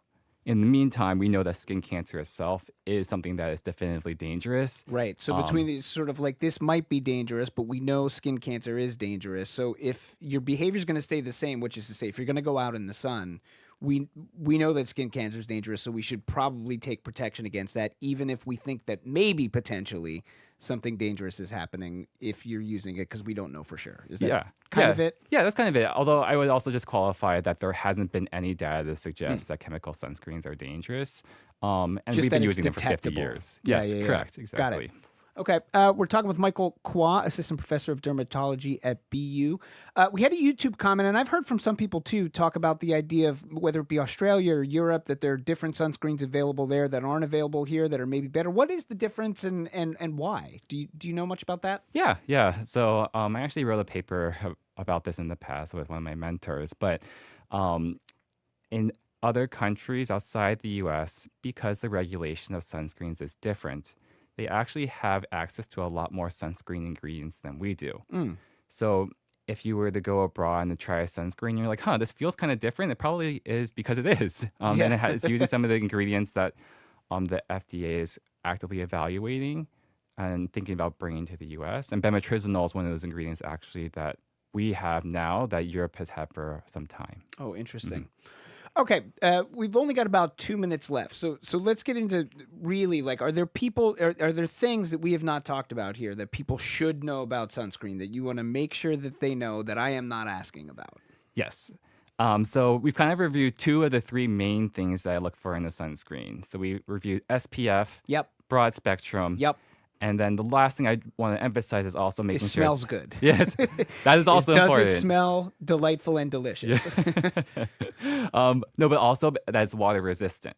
Because there are sunscreens, for example, and daily moisturizers that are great for daily use. But if you're going to be at the beach or working out or something like that, you want one that's going to be water resistant, so that way when you apply it, it doesn't immediately wash off of your skin. How often should I be applying? Like if I am, say, at the beach or in a pool, or like, what is the rule of thumb for how often I need to reapply? Yes, so we recommend at least every 2 hours. But if you're coming in and out of the water, you may want to reapply more frequently. So, for example, sometimes water-resistant labels will say like 40 minutes, and so that means like after 40 minutes, you'll want to reapply. Should I be putting sunscreen on every day, regardless of season, or is it really like I should be putting on in the summer and the winter, maybe not that big a deal? Everyone's a little bit different. I think that at minimum, we recommend wearing it in settings where you may sunburn. So if you're going to be out during the day and driving around, but you're like, oh yeah, I normally get sunburned in the car for sure. Yeah. You wear it more on a daily basis. And then there's kind of been this movement overall for just like skin health in general. And people sometimes do like using it every day for, skin aging and to look as young as possible. All right. We've been speaking with Assistant Professor of Dermatology at Boston University, Michael Kwok. Michael, thanks so much for sharing your knowledge and expertise with us today on the Curiosity Desk. Absolutely. And I'm going to turn my attention now to the Boston Public Library, where Jared Bowen of The Culture Show is waiting, I believe. Here, Edgar. There he is. And I'm going to guess you're good about putting sunscreen on, Jared. You have great skin. Well, I'm better than I used to be. Yeah, fair enough.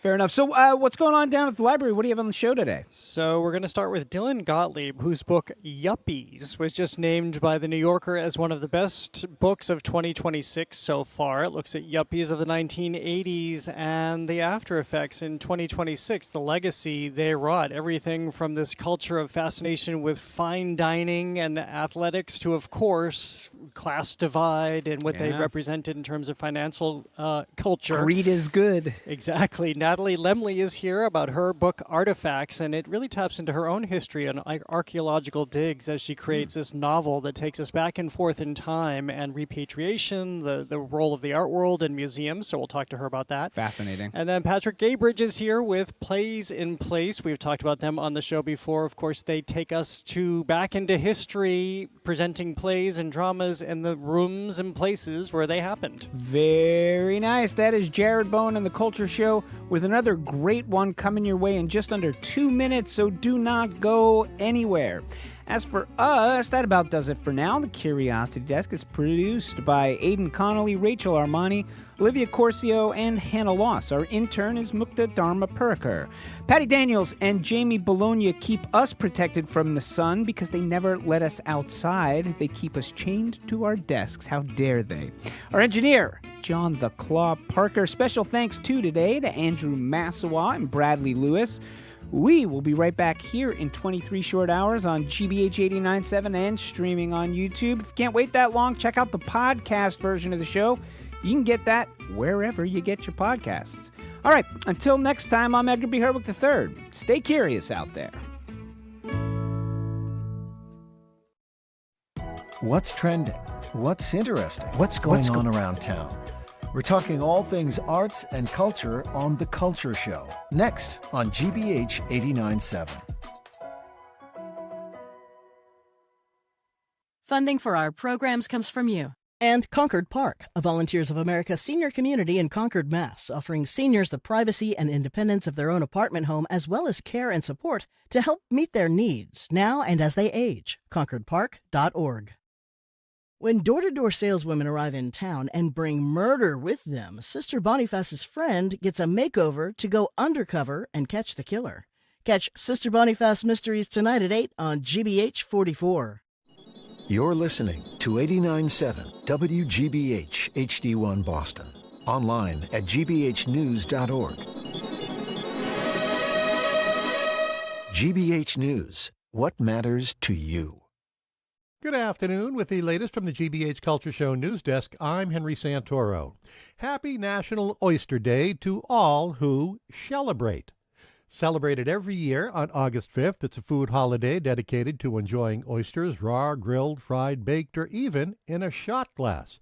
East Coast oysters are often smaller, saltier, and brinier than their West Coast cousins, which tend to be creamier and sweeter.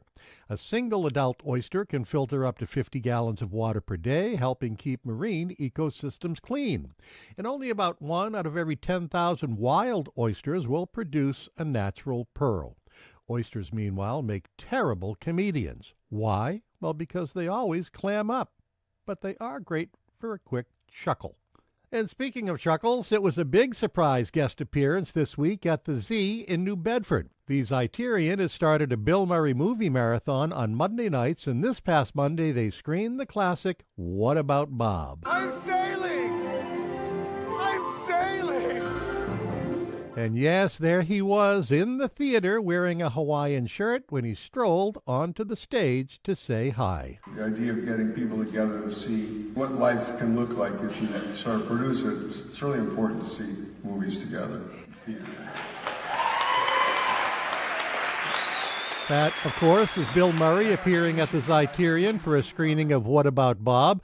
Audio courtesy of the Zeiterion Theater. Next Monday, the Z is playing another Murray classic, Caddyshack.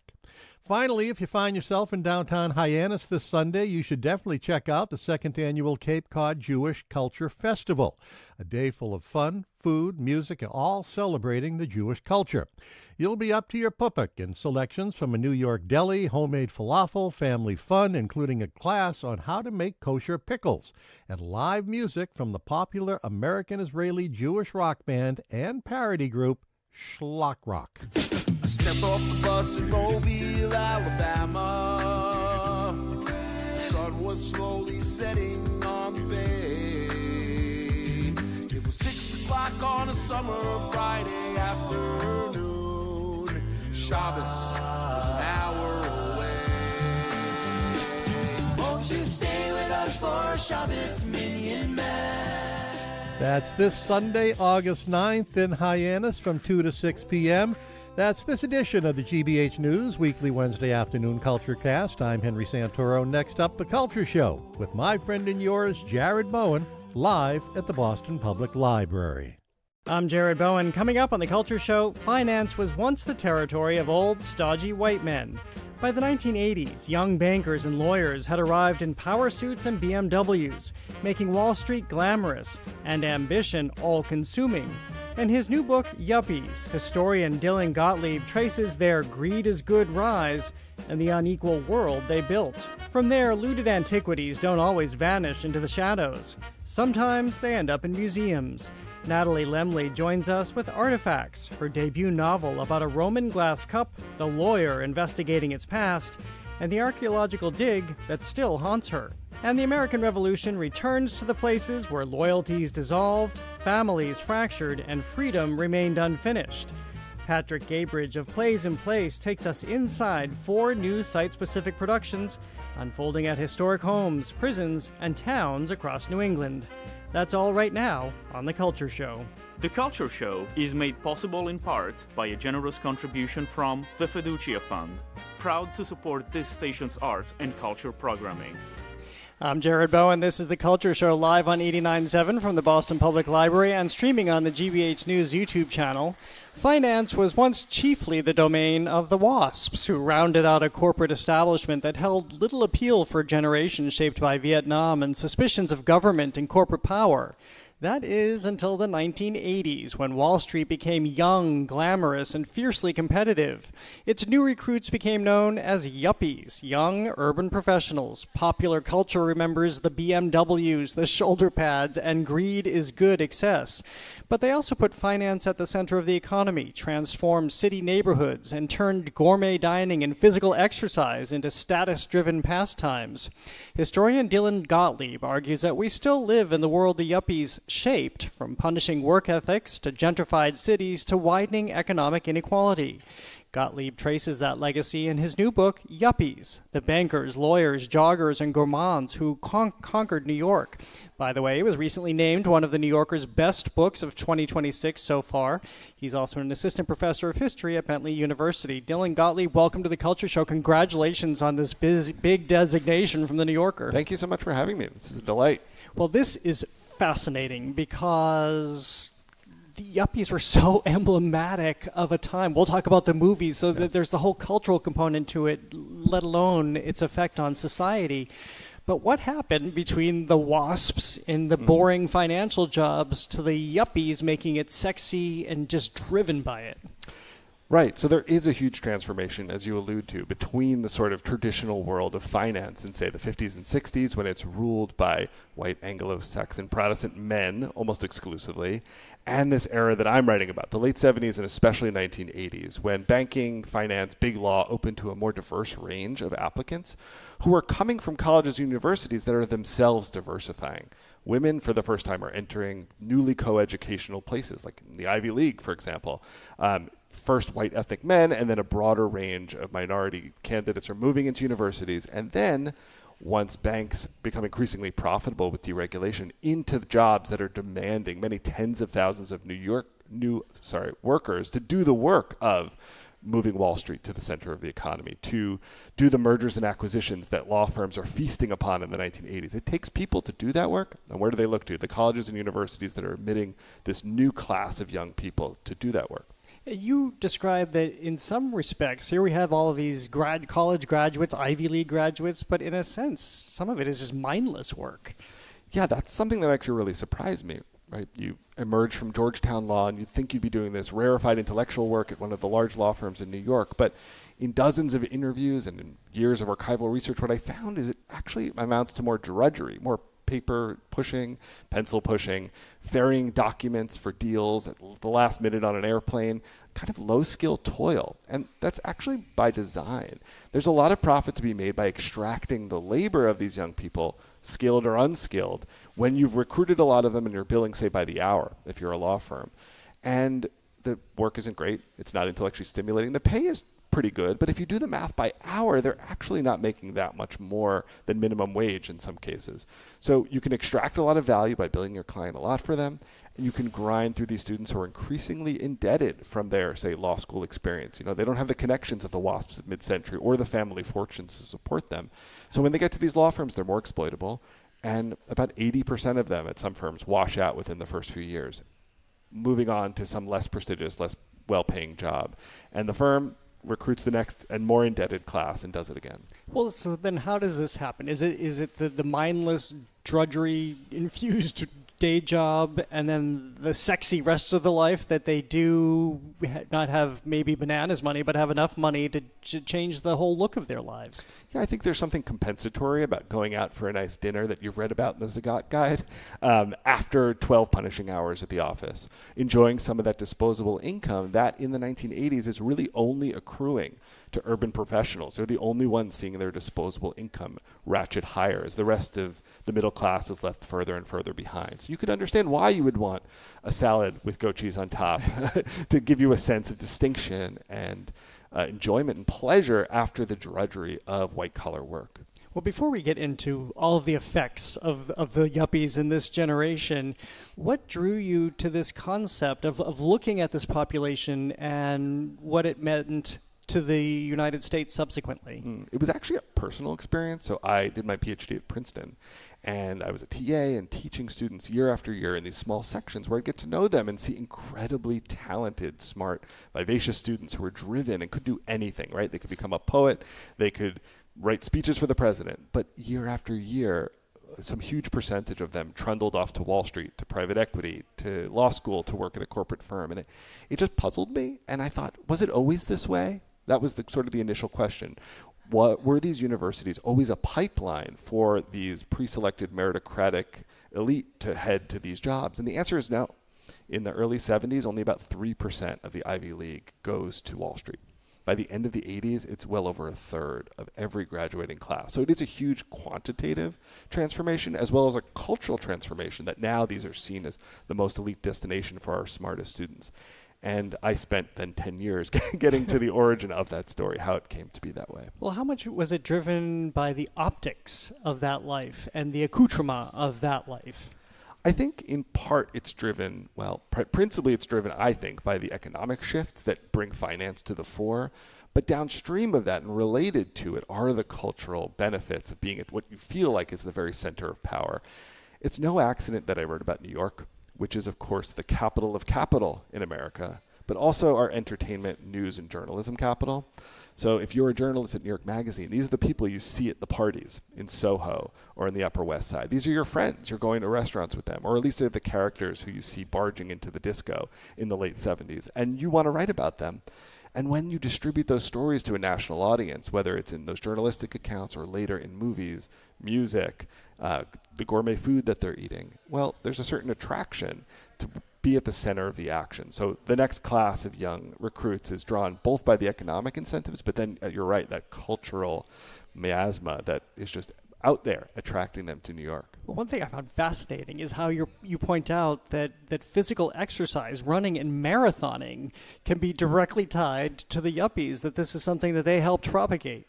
Yeah, we take it for granted that people are going to be running down our sidewalks in athletic gear out for a jog. But, you know, people I interviewed in the mid-70s who began jogging, as it was called at the time, said people would stop them on the street in New York and say, "Are you okay? Why are you running? Is there a fire?" It was utterly strange and just exceptional that you'd be jogging in an urban place for leisure.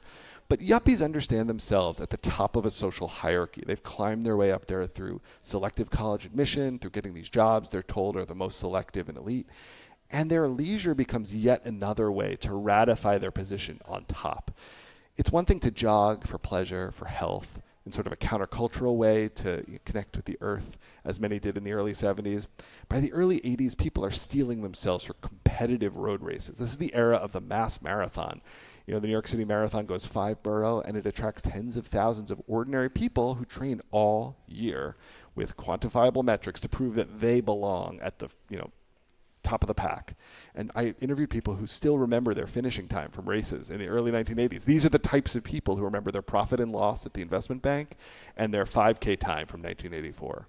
What was it like to interview these people? And they must exude this and still emanate this. Some of them do. A lot of them retired early, did very well for themselves and now climb the Himalayas recreationally, those types of people.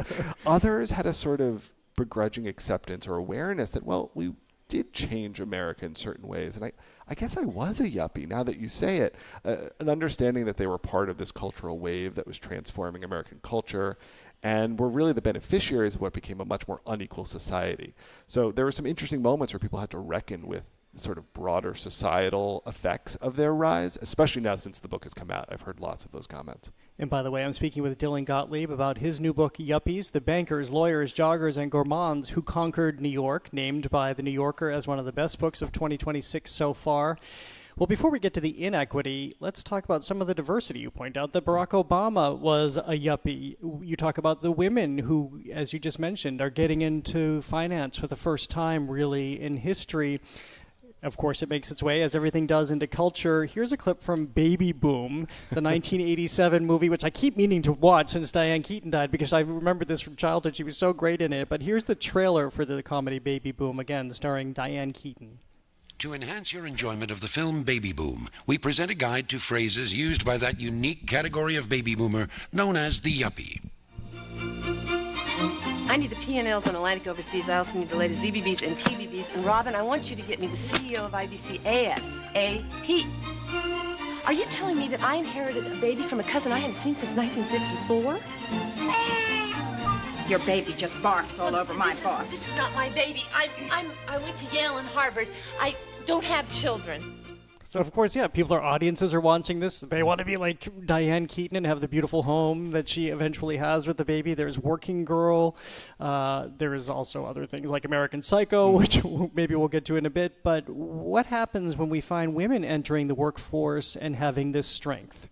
Well, you can imagine for someone shortly after second wave feminism crashes the gates of these exclusively male institutions, seeing a professional job is a token of liberation.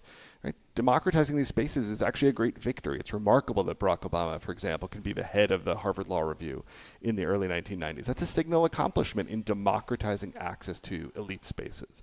Of course, it's not universal. Not everyone will attain that. You need to go to very select, elite, and exclusive institutions. She went to Harvard and Yale in the clip, right?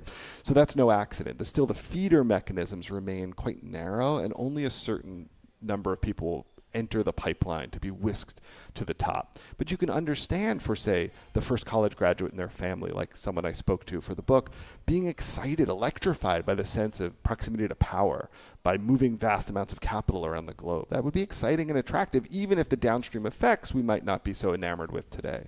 And the expectation is that you, at least this was always the hope in this country, that you would surpass what your parents were able to do in terms of income and lifestyle.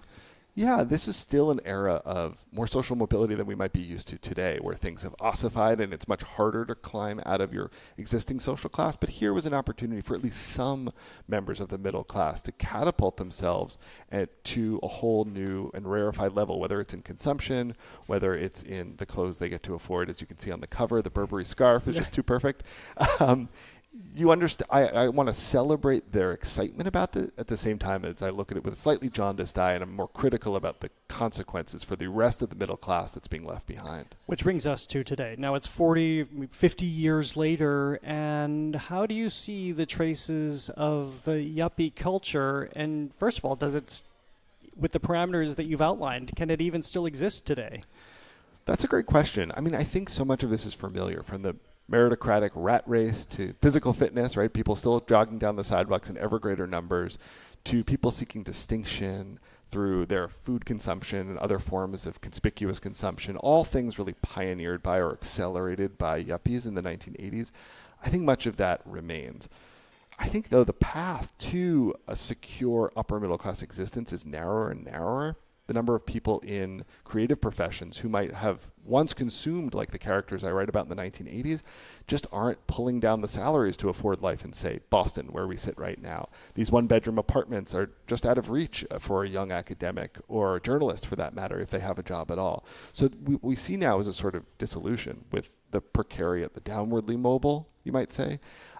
Still expensively educated, still chasing the meritocratic dream, but those hopes are often dashed by a changing economy. Unless you're at the very center of finance or tech, one of the most profitable engines of our current economy, you may be aspirationally a yuppie, but it's hard to say you enjoy all of the same pleasures they did in the 1980s. Well, I know you focus on New York, but what happened as the philosophy of yuppies and that aspiration spilled out of the cities and into bedroom communities and more suburban areas? Yeah, so there is, of course, a life cycle to every young person. And often yuppies that I write about leave the frame once they have children.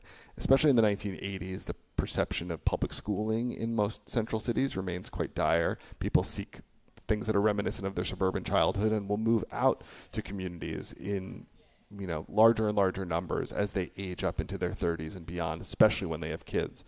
So you see some of the amenities that they used to once enjoy in the downtown consumption spaces follow them out to the suburbs, maybe with a slight lag in terms of trendiness, but you'll see restaurants that appeal to yuppie tastes follow them out there. They can buy the sun-dried tomatoes in their suburban grocery a few years after they were available at Dean and DeLuca. So there's a diffusion outwards, and you can still read the same magazines and aspirationally consume the way you did when you were walking up and down Columbus Avenue, even if you're now in Montclair, New Jersey. But you also talk about, I found this fascinating because I didn't know anything about it, the gentrification fire, the literal burning down of buildings as yuppies would move into certain neighborhoods.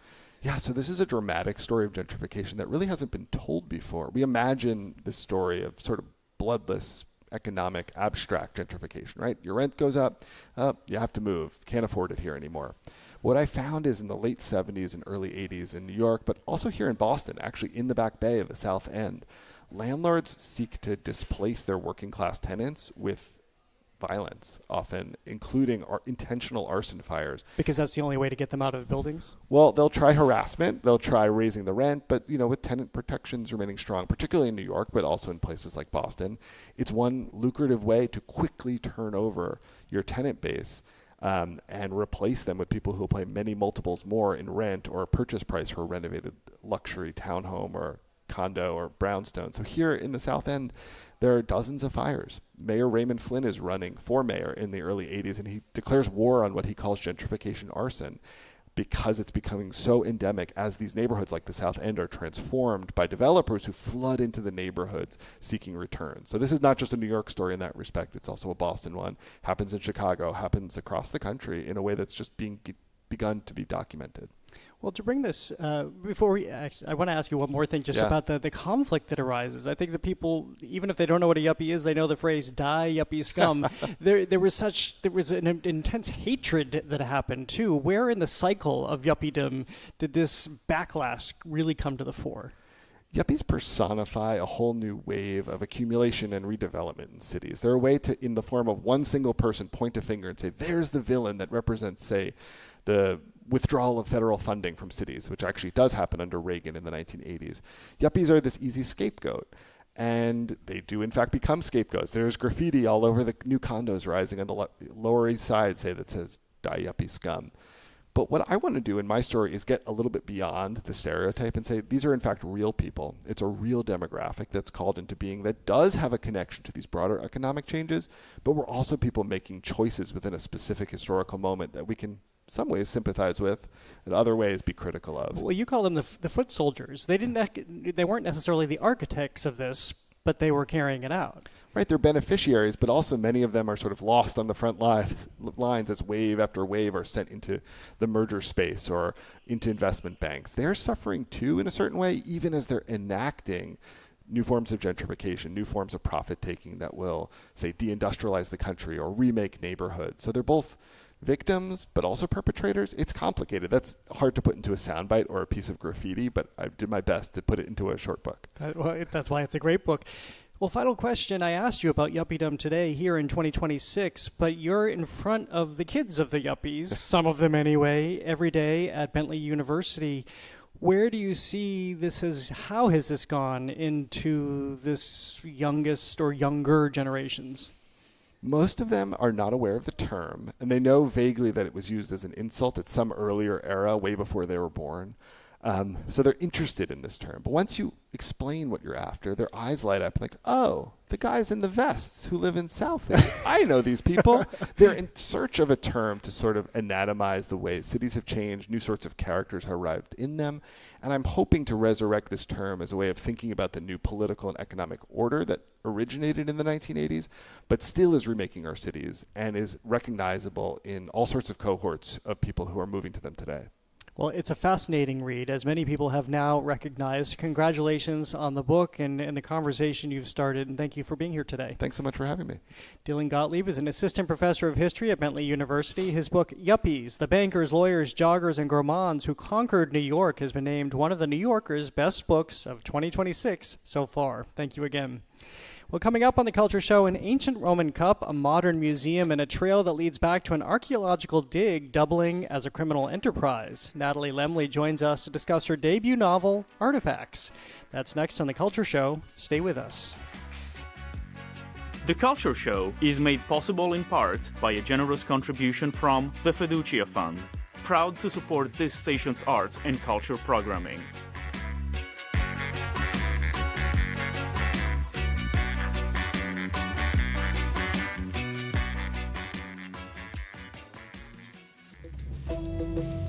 I'm Arun Roth. Today on GBH's All Things Considered, Governor Maura Healey is signing a new bill meant to protect immigrants and limit where ICE can operate in Massachusetts.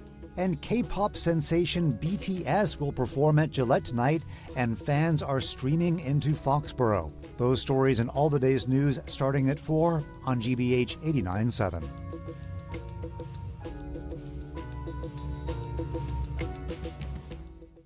Funding for our programs comes from you. And Boston Jazz Foundation, presenting the Charles River Jazz Festival, August 8th at the Hat Show, with 10 artists on 2 stages, food trucks, a beer garden, and family activities. More at bostonjazzfoundation.org. And Newport Mansions, presenting the 21st Annual Newport Mansions Wine and Food Festival, September 18th to the 20th, featuring wines and spirits from around the world, celebrity chefs, and local restaurants. Tickets available at newportmansions.org. And the Boston Speaker Series, announcing its upcoming season at Symphony Hall for 7 evenings, featuring Pete Buttigieg, former UK Prime Minister Boris Johnson, historian Doris Kearns Goodwin, and financial journalist Andrew Ross Sorkin. BostonSpeakers.org. The GBH News app is where you want to start your day. It has the news you need, big stories, curated local coverage, no filler. Download it today on the App Store or Google Play.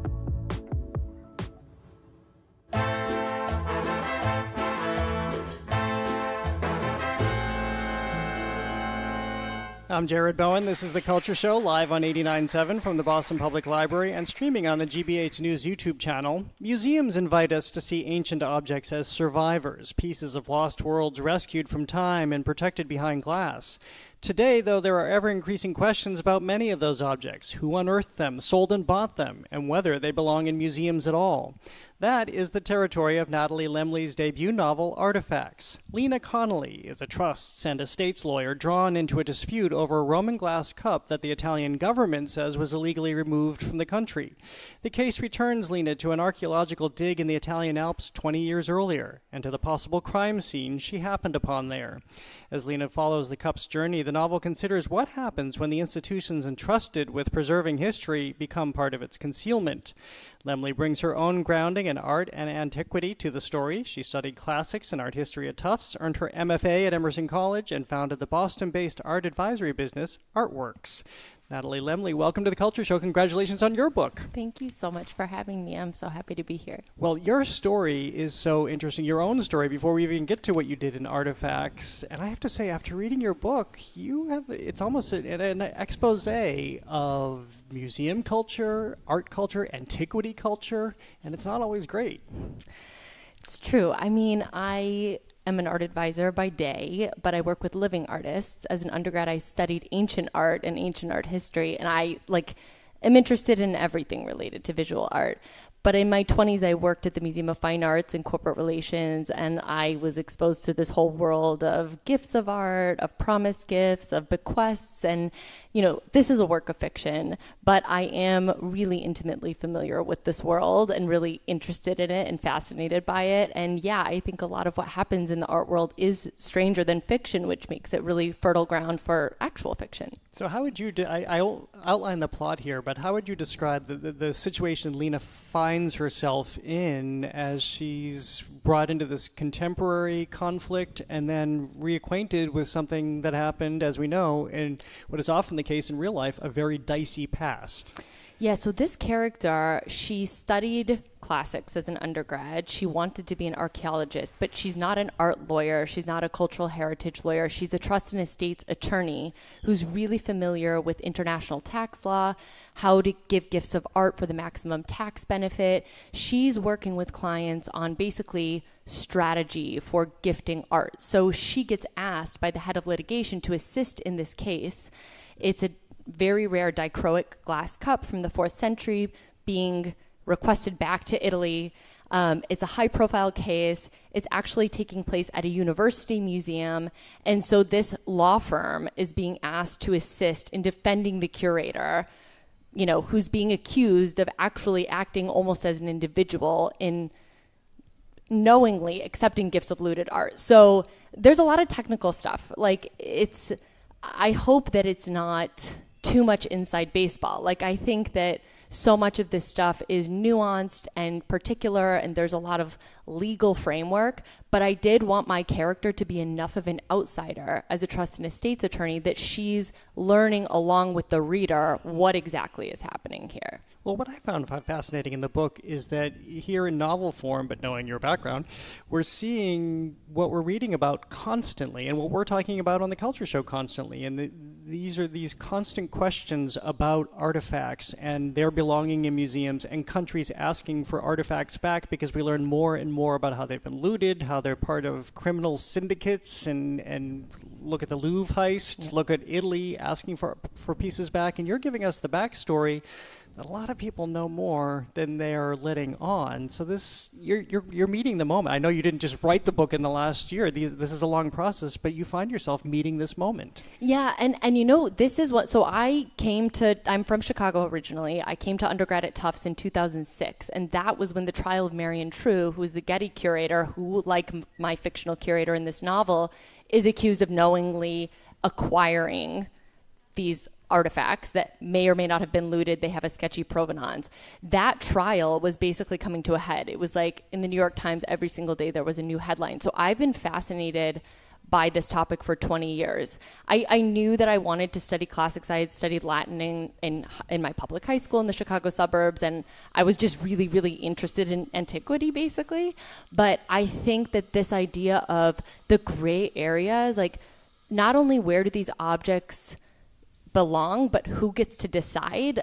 I have been obsessed with those questions for a really long time. And so, the biggest example is, of course, the Parthenon marbles, which are in the UK in the British Museum, and Greece has been asking for them back for a very long time, and that continues to make headlines. And it's actually possible in the next year or so, they will reach a deal where there's some kind of a long-term loan where they could go back to Greece but still be owned technically by the United Kingdom. But it's all to say that I do think that it's kind of just a coincidence that I have been so obsessed with these ideas for a long time. And here in Boston, obviously, the Boston Museum of Fine Arts has a long legacy of restitution requests, and even now, some of the ways that they've been proactive in offering things back. I think ultimately it's all just very gray, and there's no black and white, there's no right or wrong. And you're right, I do think these institutions do know more than they will share with the public, but it's so difficult to decide what to share. Well, let's move away from the museums for a moment, as you do repeatedly in this book, as it's moving back and forth in time. And by the way, if people are just tuning in, I'm speaking with Natalie Lemle about her debut novel, Artifacts. But you take us back to this archaeological dig that's underway that likely has these criminal elements to it.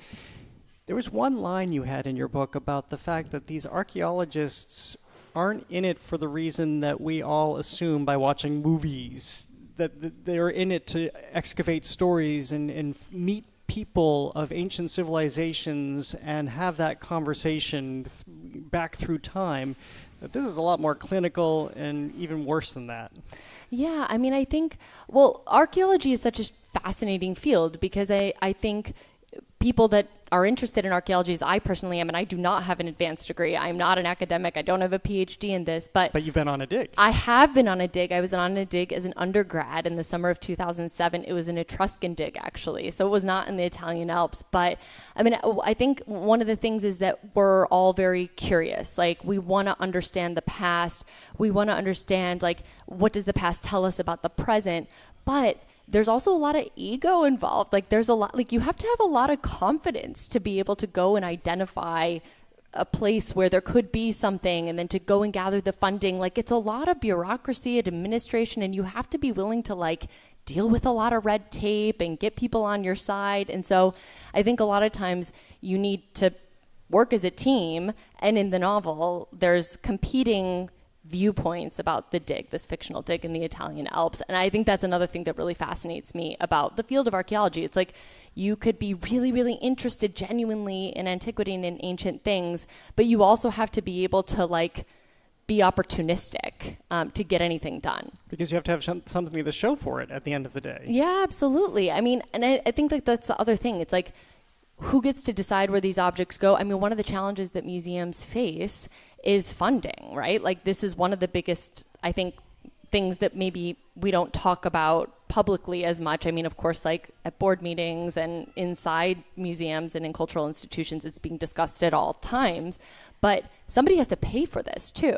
So, I mean, these restitution cases for museums, for digs, for countries, it's all very complicated and expensive. Like, a government actually has to mount a big case to be like a big team and effort to be able to get something back. So it's not like there's this, mutually agreed upon international framework. You follow these rules. If this happened at this time, like, a lot of these cases end up getting mediated privately. So it's again, complicated, a lot of gray area. But I do think that at the end of the day, with archaeology, there's also just so much hope involved in it. Like, these archaeologists they're looking for something, they want to feel something. And my main character, yes, she's a lawyer in the present day, but in the past, like, she's remembering this old version of herself who maybe was more hopeful, more curious, more willing to suspend disbelief. And so she's kind of trying to, like, access that old version of herself. And I realize the way I framed the question, I don't mean to paint a broad brush so that everybody's just jaded and everybody is out for something ulterior, but it does surface, pun intended, I guess. So to go back to your dig, we see a criminal element come in here, and she's got to reconcile this too with a disappearance and a murder. Granted, again, this is your fictional self coming to the fore, but as you also point out in the novel, the black market has existed since the time of Napoleon, at least, where it was thriving. So as we see in your novel, where does this criminal element come into all of this as well, which is the reason that so many of these art pieces are being repatriated, because they're sold through illicit means that museums either do or don't know of when they put them in their galleries behind glass. Yeah, well, so, the art market is a very unregulated market compared to other markets, for example, compared to real estate. And so I think in writing the novel, like, in early drafts, actually, organized crime was not so much at the forefront, but it was in researching the black market for looted antiquities that I really saw, like, how much organized crime does play a role. And it's not always like gunshots and threats and bribery and, like, all this. Like, it can be quite banal, actually. Like, it's just transactional. And in the case, for example, of Marion True, like one of the dealers that was implicated in her trial had a warehouse in Switzerland. There's a Swiss warehouse in my novel.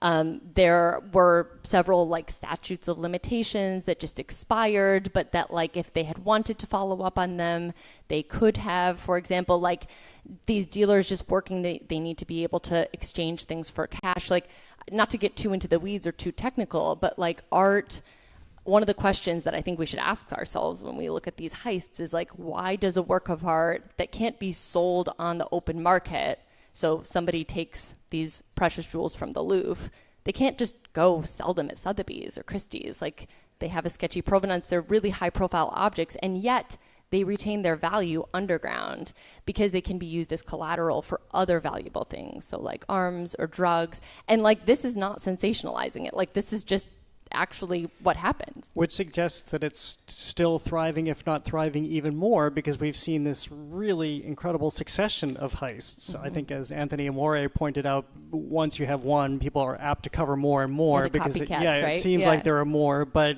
certainly the thieves, the syndicates, are not backing down.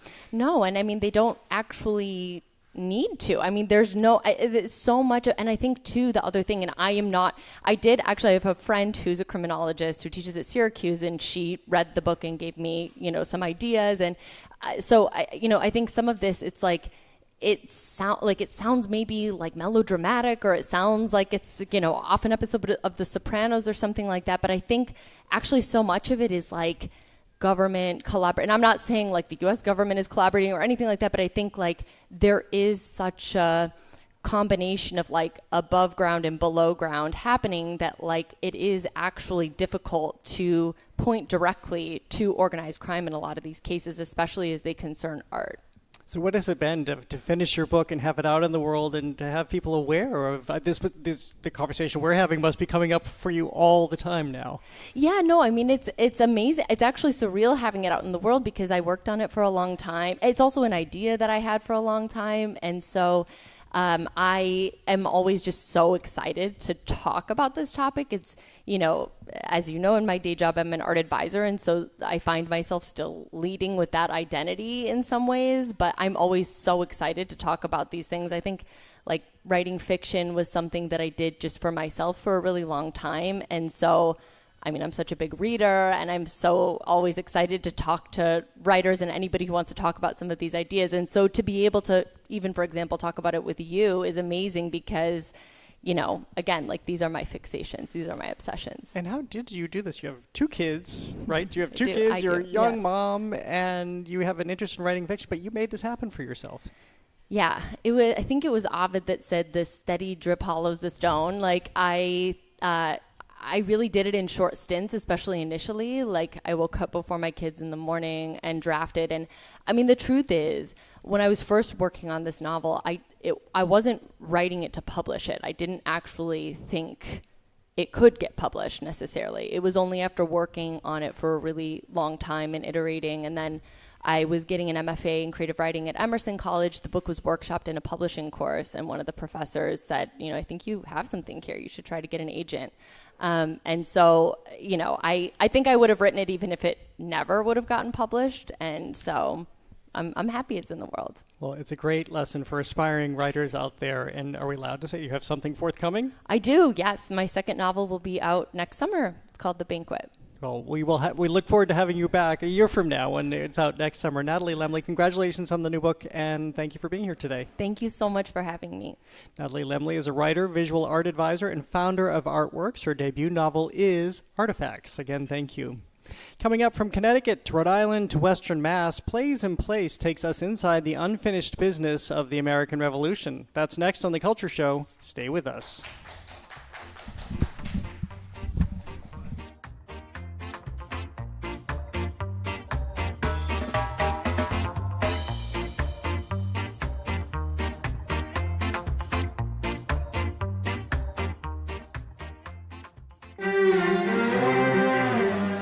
In India, extreme heat waves are becoming the new normal. For most people, air conditioning is not an option, forcing more creative ways to stay cool. That includes a project in Delhi giving out highly reflective paint that can be put on rooftops. It reflects the sun's rays and lowers temperatures inside by more than 10 degrees. Hear that story next time on The World. This afternoon at 3, here on GBH News 89.7. Our programs are made possible thanks to you. And New Bedford Whaling Museum, dedicated to igniting learning for all ages through explorations of art, history, science, and culture. More about their summer programming and exhibits available at whalingmuseum.org.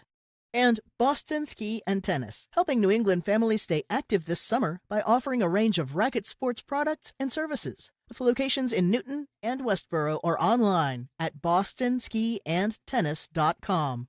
And PNC Bank, who believes when you pay attention to the details, amazing things can happen. Like when you check the pockets of a jacket you haven't worn since last fall and find $20. PNC Bank, brilliantly boring since 1865. From your neighborhood to your newsfeed, GBH News is your trusted source for the news that matters to you. Find us wherever you are at GBH News and always at GBH 89.7. GBH News, what matters to you.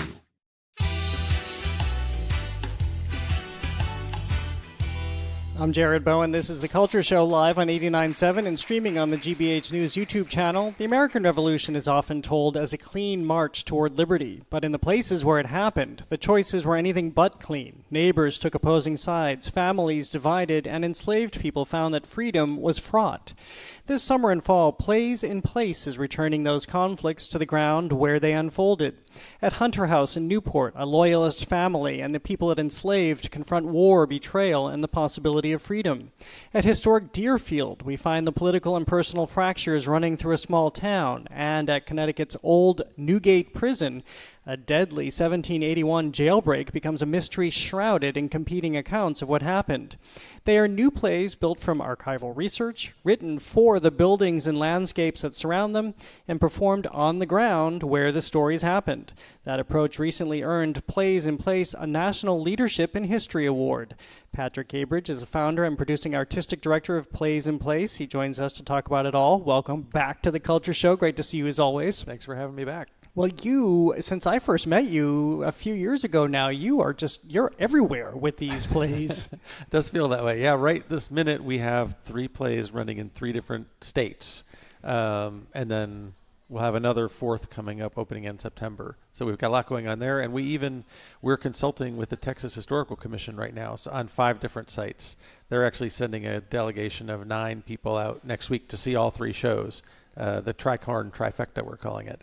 And then I'm going to be writing 2 plays for them for 2 sites out in Texas. Which just suggests that there is such an appetite for people to experience, as I have, whether it's at Mount Auburn Cemetery or at the Old North Church, to see these plays unfold where you know that the actual history unfolded 2 centuries before you. Yeah, I think what's important for us is audiences are hungry for it, and museums and historic sites see that this works. It engages people at a whole new level so that it gets them asking the questions they want to ask. Otherwise, a visitor might visit a museum or site and see some labels and walk by them and not take a lot out of it.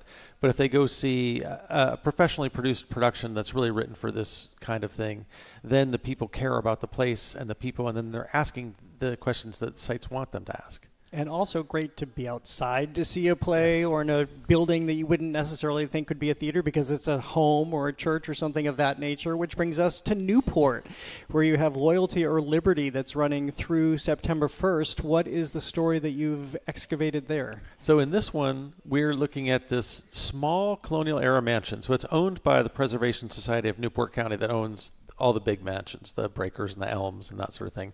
But they also own this little colonial mansion that was owned by a loyalist family who had enslaved a number of people in their household. And so it's talking about 3 different moments in the history of this house. First, people who are enslaved are talking about whether this young man wants to join the 1st Rhode Island Regiment to fight for the colonial side. At the same time that the loyalists in that family are courting British officers and marrying off their daughters to them. And then there's 3 different plays, and then the second play is looking at the moment when the British have left, and a lot of loyalists have left with them, and it's become the headquarters for the French Navy. And so this house was the French Navy headquarters, and an important decision is made in that backyard that changes the outcome of the war that most people don't even really think about. And then the third play is looking at the woman who was the loyalist, mother that belonged in this house, the wife and mother, and her husband has since died. The house has been taken away, and she's trying to understand what happens for her future going forward. So it's a lot of complexities of the war, all in the backyard of this house, right on the water. And so adjacent to Boston, it made me, as I was thinking about where Newport was and how Newport was thinking at this time, do you find commonalities between the fervor that we had here in Boston, at least about an hour's car ride? I don't know what it was by horse in that day, but what are the commonalities, or what are the profound differences as you begin to move away from the heart of the revolution? I think Newport was really complicated. But everywhere was complicated. Even Boston was complicated. But in this case, we're looking at a loyalist family who had power for a while because the British occupy Newport for a while, and then it switches, and then they don't have power and they're gone. So it's looking at this kind of divided town, this oppressed town. Boston was under siege early in the war, but then the British leave, but this is late into the war. The British are occupying Newport, and they're really hard on the city and the people who live there. But the people who are allied with them are like, oh, this is great. I'm happy. Do you have you gotten it down to a sharp sense now when you now move into different regions and different historic sites about your research methods? I think we definitely have a method that we're assessing a site at right away. I'm trying to do as much research as I can before I get there, and then I'm really looking at through a theatrical eye, like where am I going to put an audience? How does this fit with the story? And that's what we're doing in Texas right now. We're teaching them how to assess their own sites. We're using our expertise. That's what they brought us there for, to say, oh yeah, this is where I think a story could play, and then ultimately we'll connect them with the local theater community out there to produce and do the shows there. Before we move off Newport, where does it happen? Does it happen throughout the mini mansion?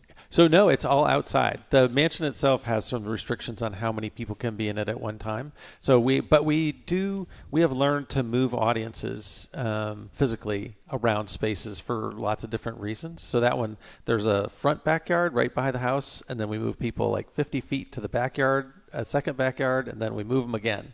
And that helps us shift in time and place just a little bit, and it helps refresh an audience who might be sitting, they're sitting in folding chairs outdoors.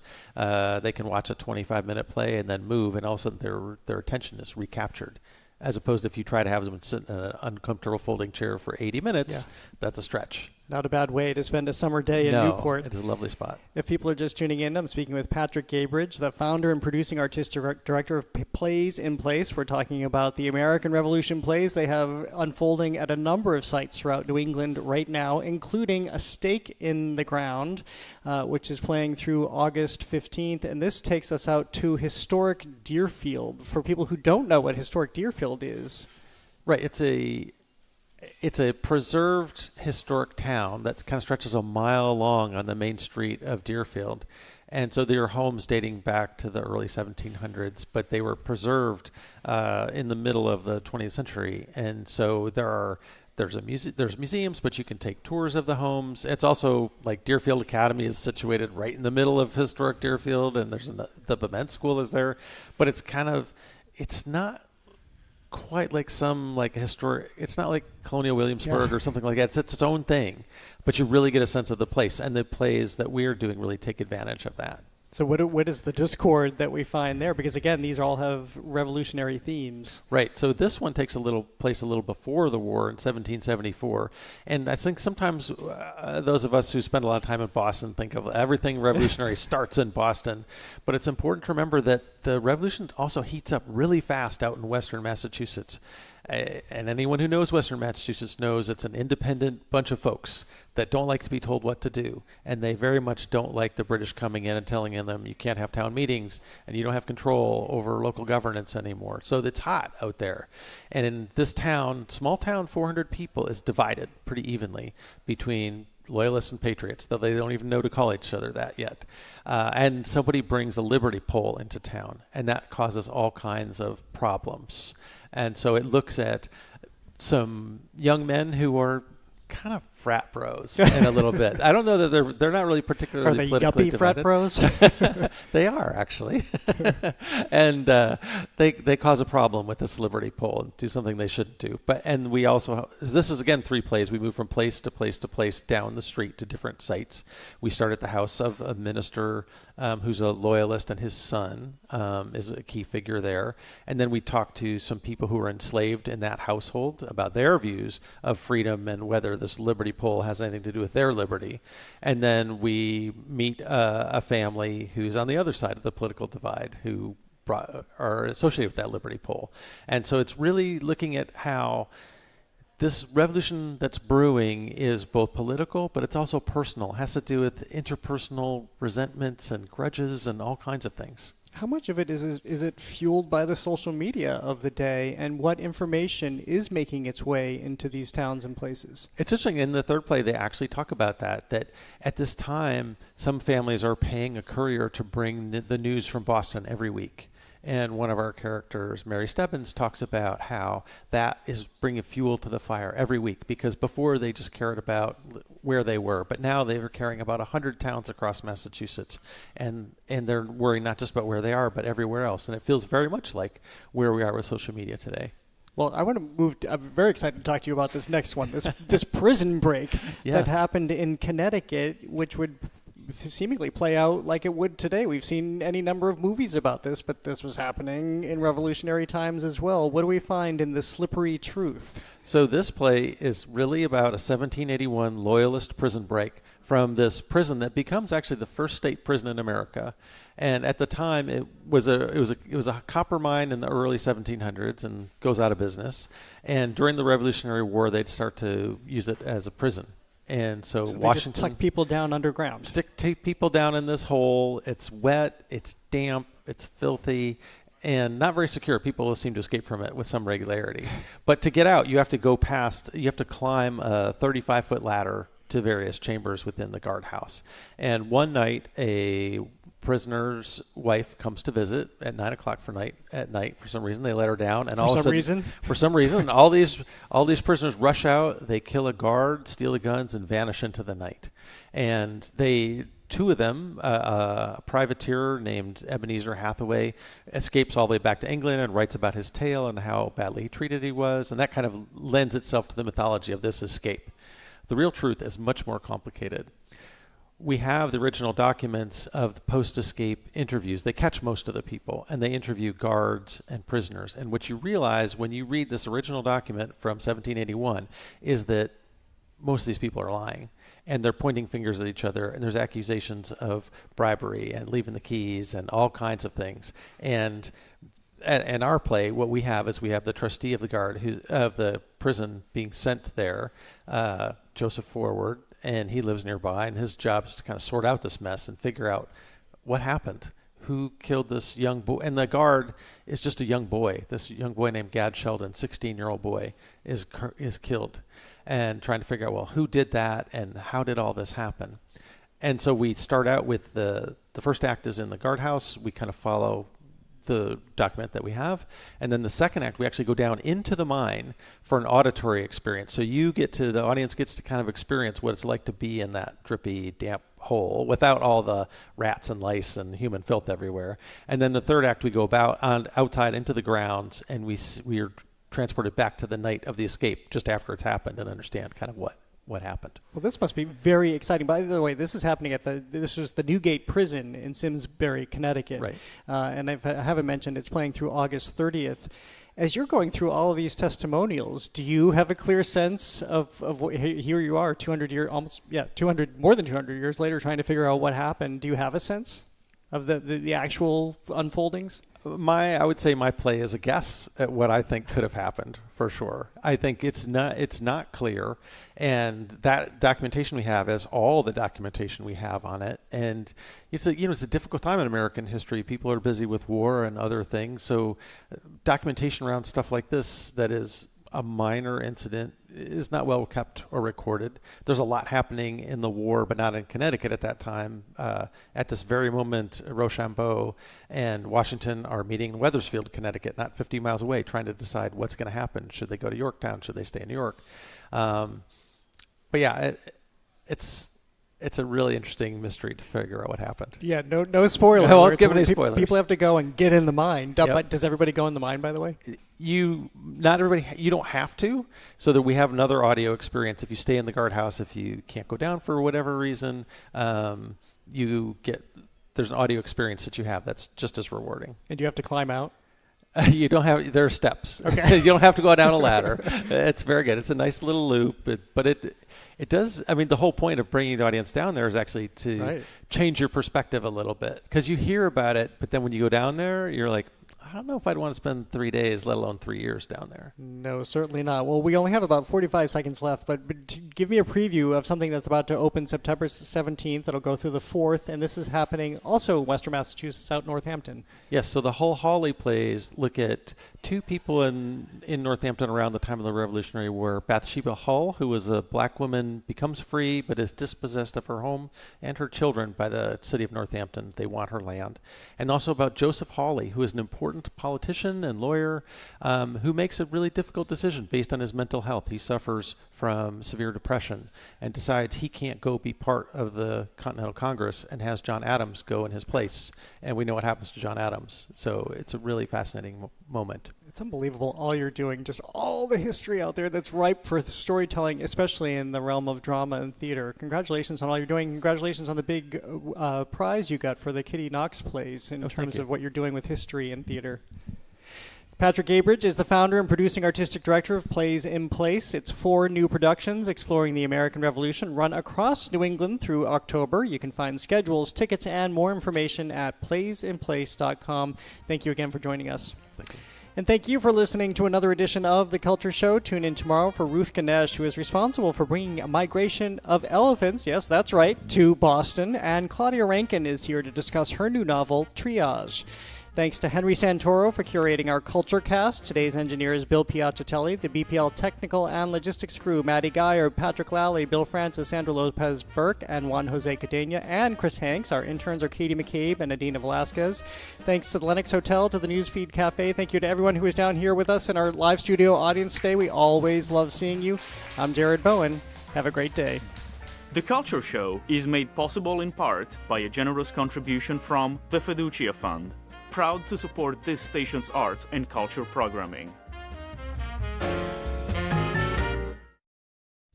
GBH's All Things Considered is coming up this afternoon at 4, with Marketplace at 6:30. But first, get a global view of the news with The World.